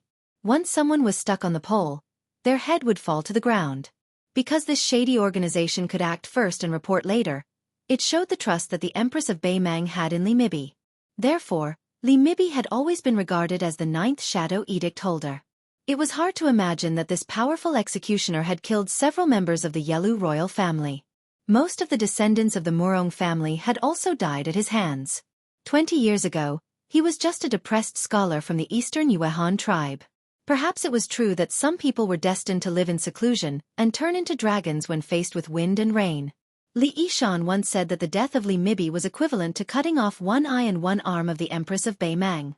But this old scholar, who was already 60 years old, could be regarded as the ancestor of assassination. Unless he died of old age or was killed by the Empress of Bei Mang, there was no possibility for him to be assassinated. Su Fengnian couldn't tell whether Tan Tai Chang'an was really a playboy or a fake playboy. But after weighing and calculating all the details of entering the Flying Fox City, he was sure that there was no possibility of giving himself away. So, he didn't bother about it. After all, he could just kill his way out of the city. Tao Manwu suddenly whispered, "After you left, I didn't say a word. But Aunt Shi said that you were a rogue." Su Fengnian nodded and smiled. "What do you know? A woman said that you were a rogue. It's a compliment." Tao Manwu said, "Oh, maybe it was revenge that he was not allowed to talk to Aunt Shi, so he kept repeating, 'Rogue, rogue, rogue,'" Su Fengnian sneered. "Little girl, it's 10 years too early for me to slap your ass." Tao Manwu changed to a more comfortable position and snuggled in his arms. This time she only said once, "Rogue." Chapter 449. Taking advantage of the fact that there were many brothels in the city, the night ban in Flying Fox City was relaxed. Even at this time, there were still many men carrying trays and stretchers on the streets, shouting and selling. Tao Manwu was a little foodie, so he couldn't sleep well if he didn't fill his stomach. In the end, it was Su Fengnian who had to suffer. Therefore, he took out a small piece of silver and bought 2 bowls of golden rice cooked with purple necklaces, flower petals, and a few pastries. When they arrived at the inn, it was Li Lu who was keeping watch. Usually, he would be dozing off at this time of the night, but he was probably too excited after his trip to Bottle Alley. Su Fengnian asked for a table and asked him to eat with him. The strong and honest young man said okay and didn't act too polite with this young Master Su. When he saw the little girl whose nickname was Peach holding an exquisite porcelain pillow, he didn't know where it came from, so he didn't ask too much. Su Fengnian pointed upstairs, and Tao Manwu stopped eating. He quickly wiped his mouth and got up. Su Fengnian gave the remaining pastries to Li Lu. In the room, with her back to Tao Manwu, she pulled out the flying sword by N, which was used to assassinate the guards at the gate. She pierced her fingernails into her palm and wiped it on the floating flying sword. It seemed to be an understatement, but it was full of mysteries. The 12 flying sword embryos were different at the time when they came out of the furnace, and their textures were also very different. Drinking blood to become a fetus was a slow and delicate work. If there was more blood, the sword pattern would overflow, and if there was less blood, the sword aura would weaken. The textures were like the mouth of a psychic flying sword, which could not be neglected. Su Fengnian did not hurry to put Bayan back into his sleeve. He looked at the scenery in front of him, which was like ripples in the clear water when the wind blew, and sighed softly. The joy in Guanghan building was not what he felt the most, but the small decorations in the room that were like the calligraphy and ink used by the famous scholars of the Liang dynasty. Su Fengnian's mood, which had been gloomy since he entered the Dragon's Waste province, finally became a little better. Even the top courtesan of the brothel was so fond of the elegant wares of the Central Plains. Presumably, most of the scholars who fled to Bai Mang would not change their rich and prosperous status even if they lived in a foreign land.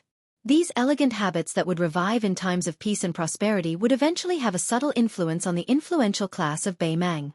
Just like His Royal Highness raised his sword, it slowly penetrated into this barbaric dynasty that worshipped martial arts. The Empress of Bai Mang accepted the remnants of the spring and autumn period with great generosity and promoted scholars without restraint. The advantages were obvious, but the disadvantages were hidden. Tantai Chang'an, who was as outstanding as any aristocratic family in the south, was an excellent example. How many warhorses and armors could a cage of dragon's tongue sparrows buy? Su Fengnian quietly put away Bayan and let out a long sigh. He turned his head to look at Tao Manwu, who was lying on the bed and staring at the porcelain pillow. He smiled and teased.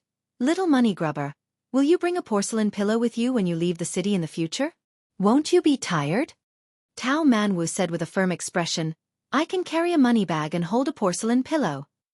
Su Fengnian nodded. "Very good. If I don't have any money to spend, I can sell the porcelain pillow in exchange for wine." Tao Manwu was extremely nervous. She carefully looked at Su Fengnian and grinned as if a burden had been lifted from her shoulders.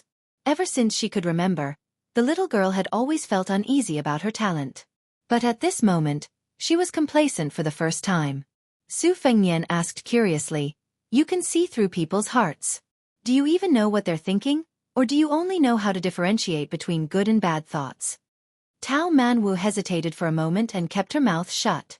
Su Fengnian said with a smile, "I heard that in Flying Fox City, there's the Chow family's peony buns, Granny Shue's meat pies, Jia Qing's bottle alley soup, May's roast goose and duck, and Duan's mutton rice. There's a lot to see. Do you want to eat while watching?" Tao Manwu snorted. Su Fengnian said with a regretful expression, "Okay, then I'll go shopping tomorrow.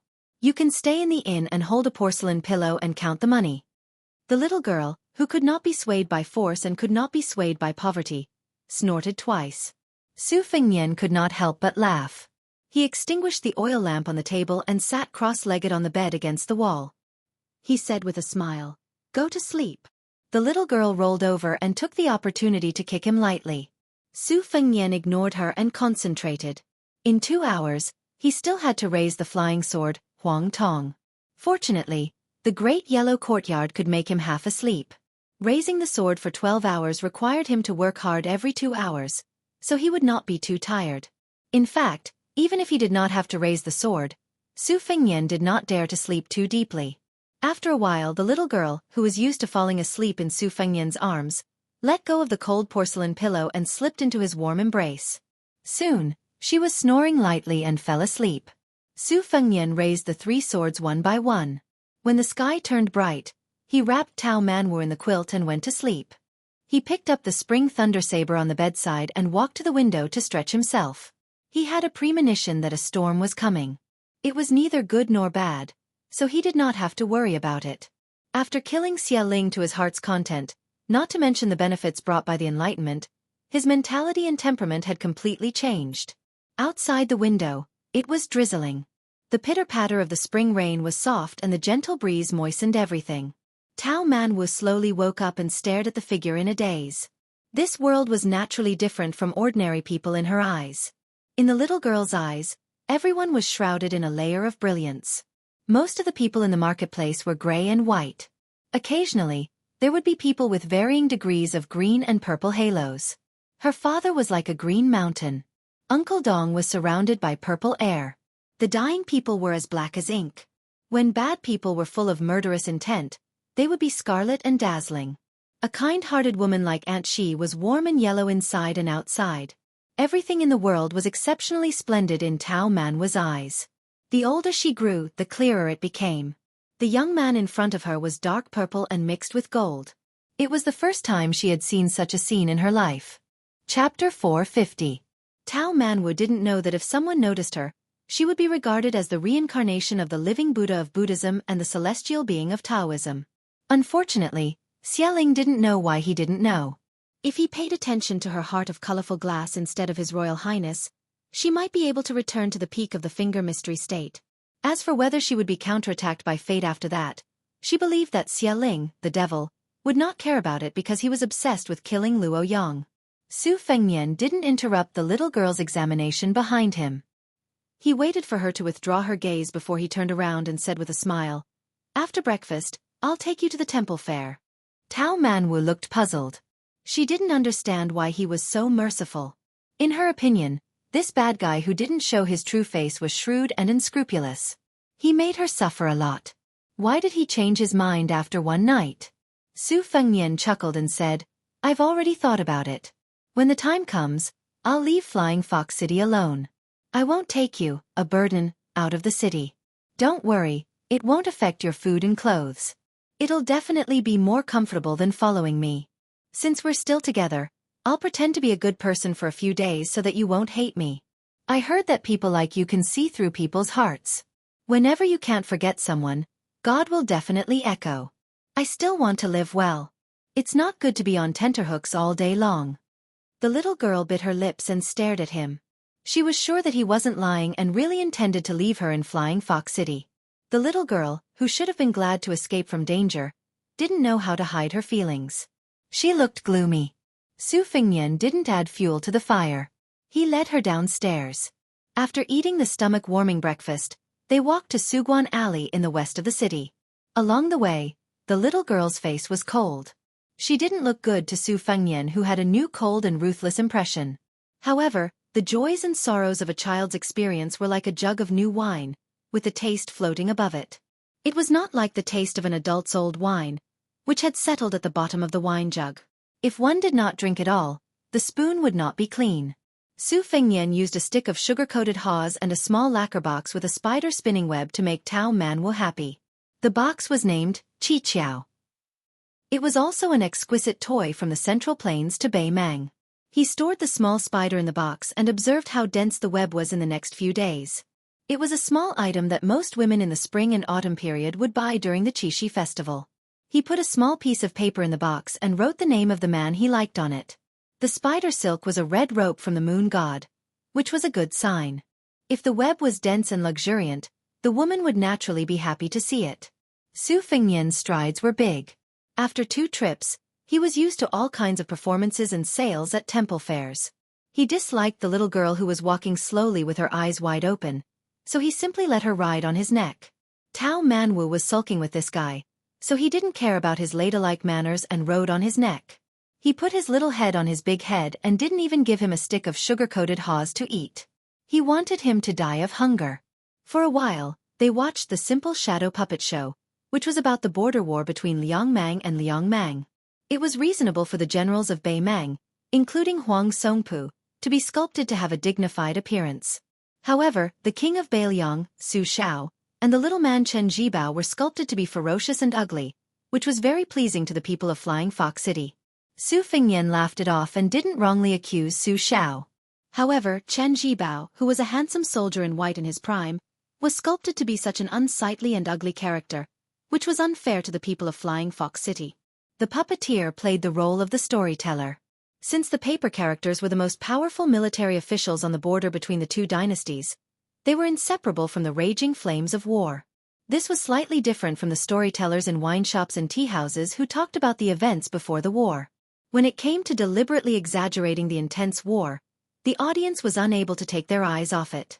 They held their breath in rapt attention, completely immersed in the play. Su Fengnian had just walked away when he saw Tan Tai Chong An and his younger sister, Tan Tai Kong Ho, walking with several retainers in the midst of the bustling stream of people. Tan Tai Kong Ho's hand was also carrying an ingenious spider box. However, it was a red sandalwood box. The amount of silver it consumed was far from being comparable to the wooden box in Tao Manwu's hand. The spiders in the box were even more different. Presumably, the spiders of the city overseer's third son would, as a matter of course, be even more ingenious. After the 2 sides looked at each other, Tan Tai Chong and smile was brilliant. He took the lead and walked over. Turning his head to his younger sister, he proudly said, "How is it?" "I guessed right. Su Chi will definitely come to the temple fair." Tan Tai Kong Ho glared at Su Chi and helplessly said, "Isn't it just losing a tail of silver to you in a bet?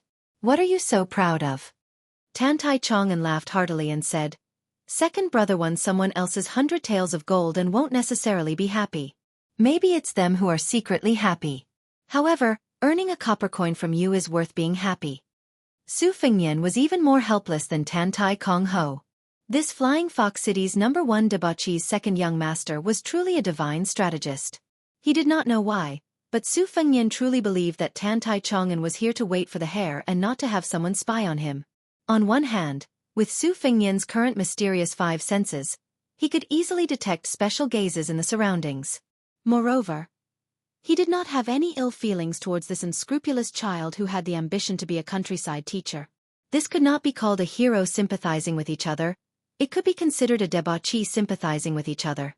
Especially after Tao Manwu did not have any abnormalities, Su Fengnian was even more relieved. Tan Tai Chong, and had a straightforward temperament. Seeing Tao Manwu's cute appearance, he reached out to pinch his cheeks. After being dodged, he did not mind and made fun of his younger sister. "This younger sister of mine keeps on saying that she wants to marry me as a wife, but in fact, she secretly admires a handsome young master from Hulyen's family. Didn't she just buy a strange item? Later, she will certainly secretly write down that handsome young master's name like a thief. If I don't see brother Su Chi today, I won't expose her thoughts.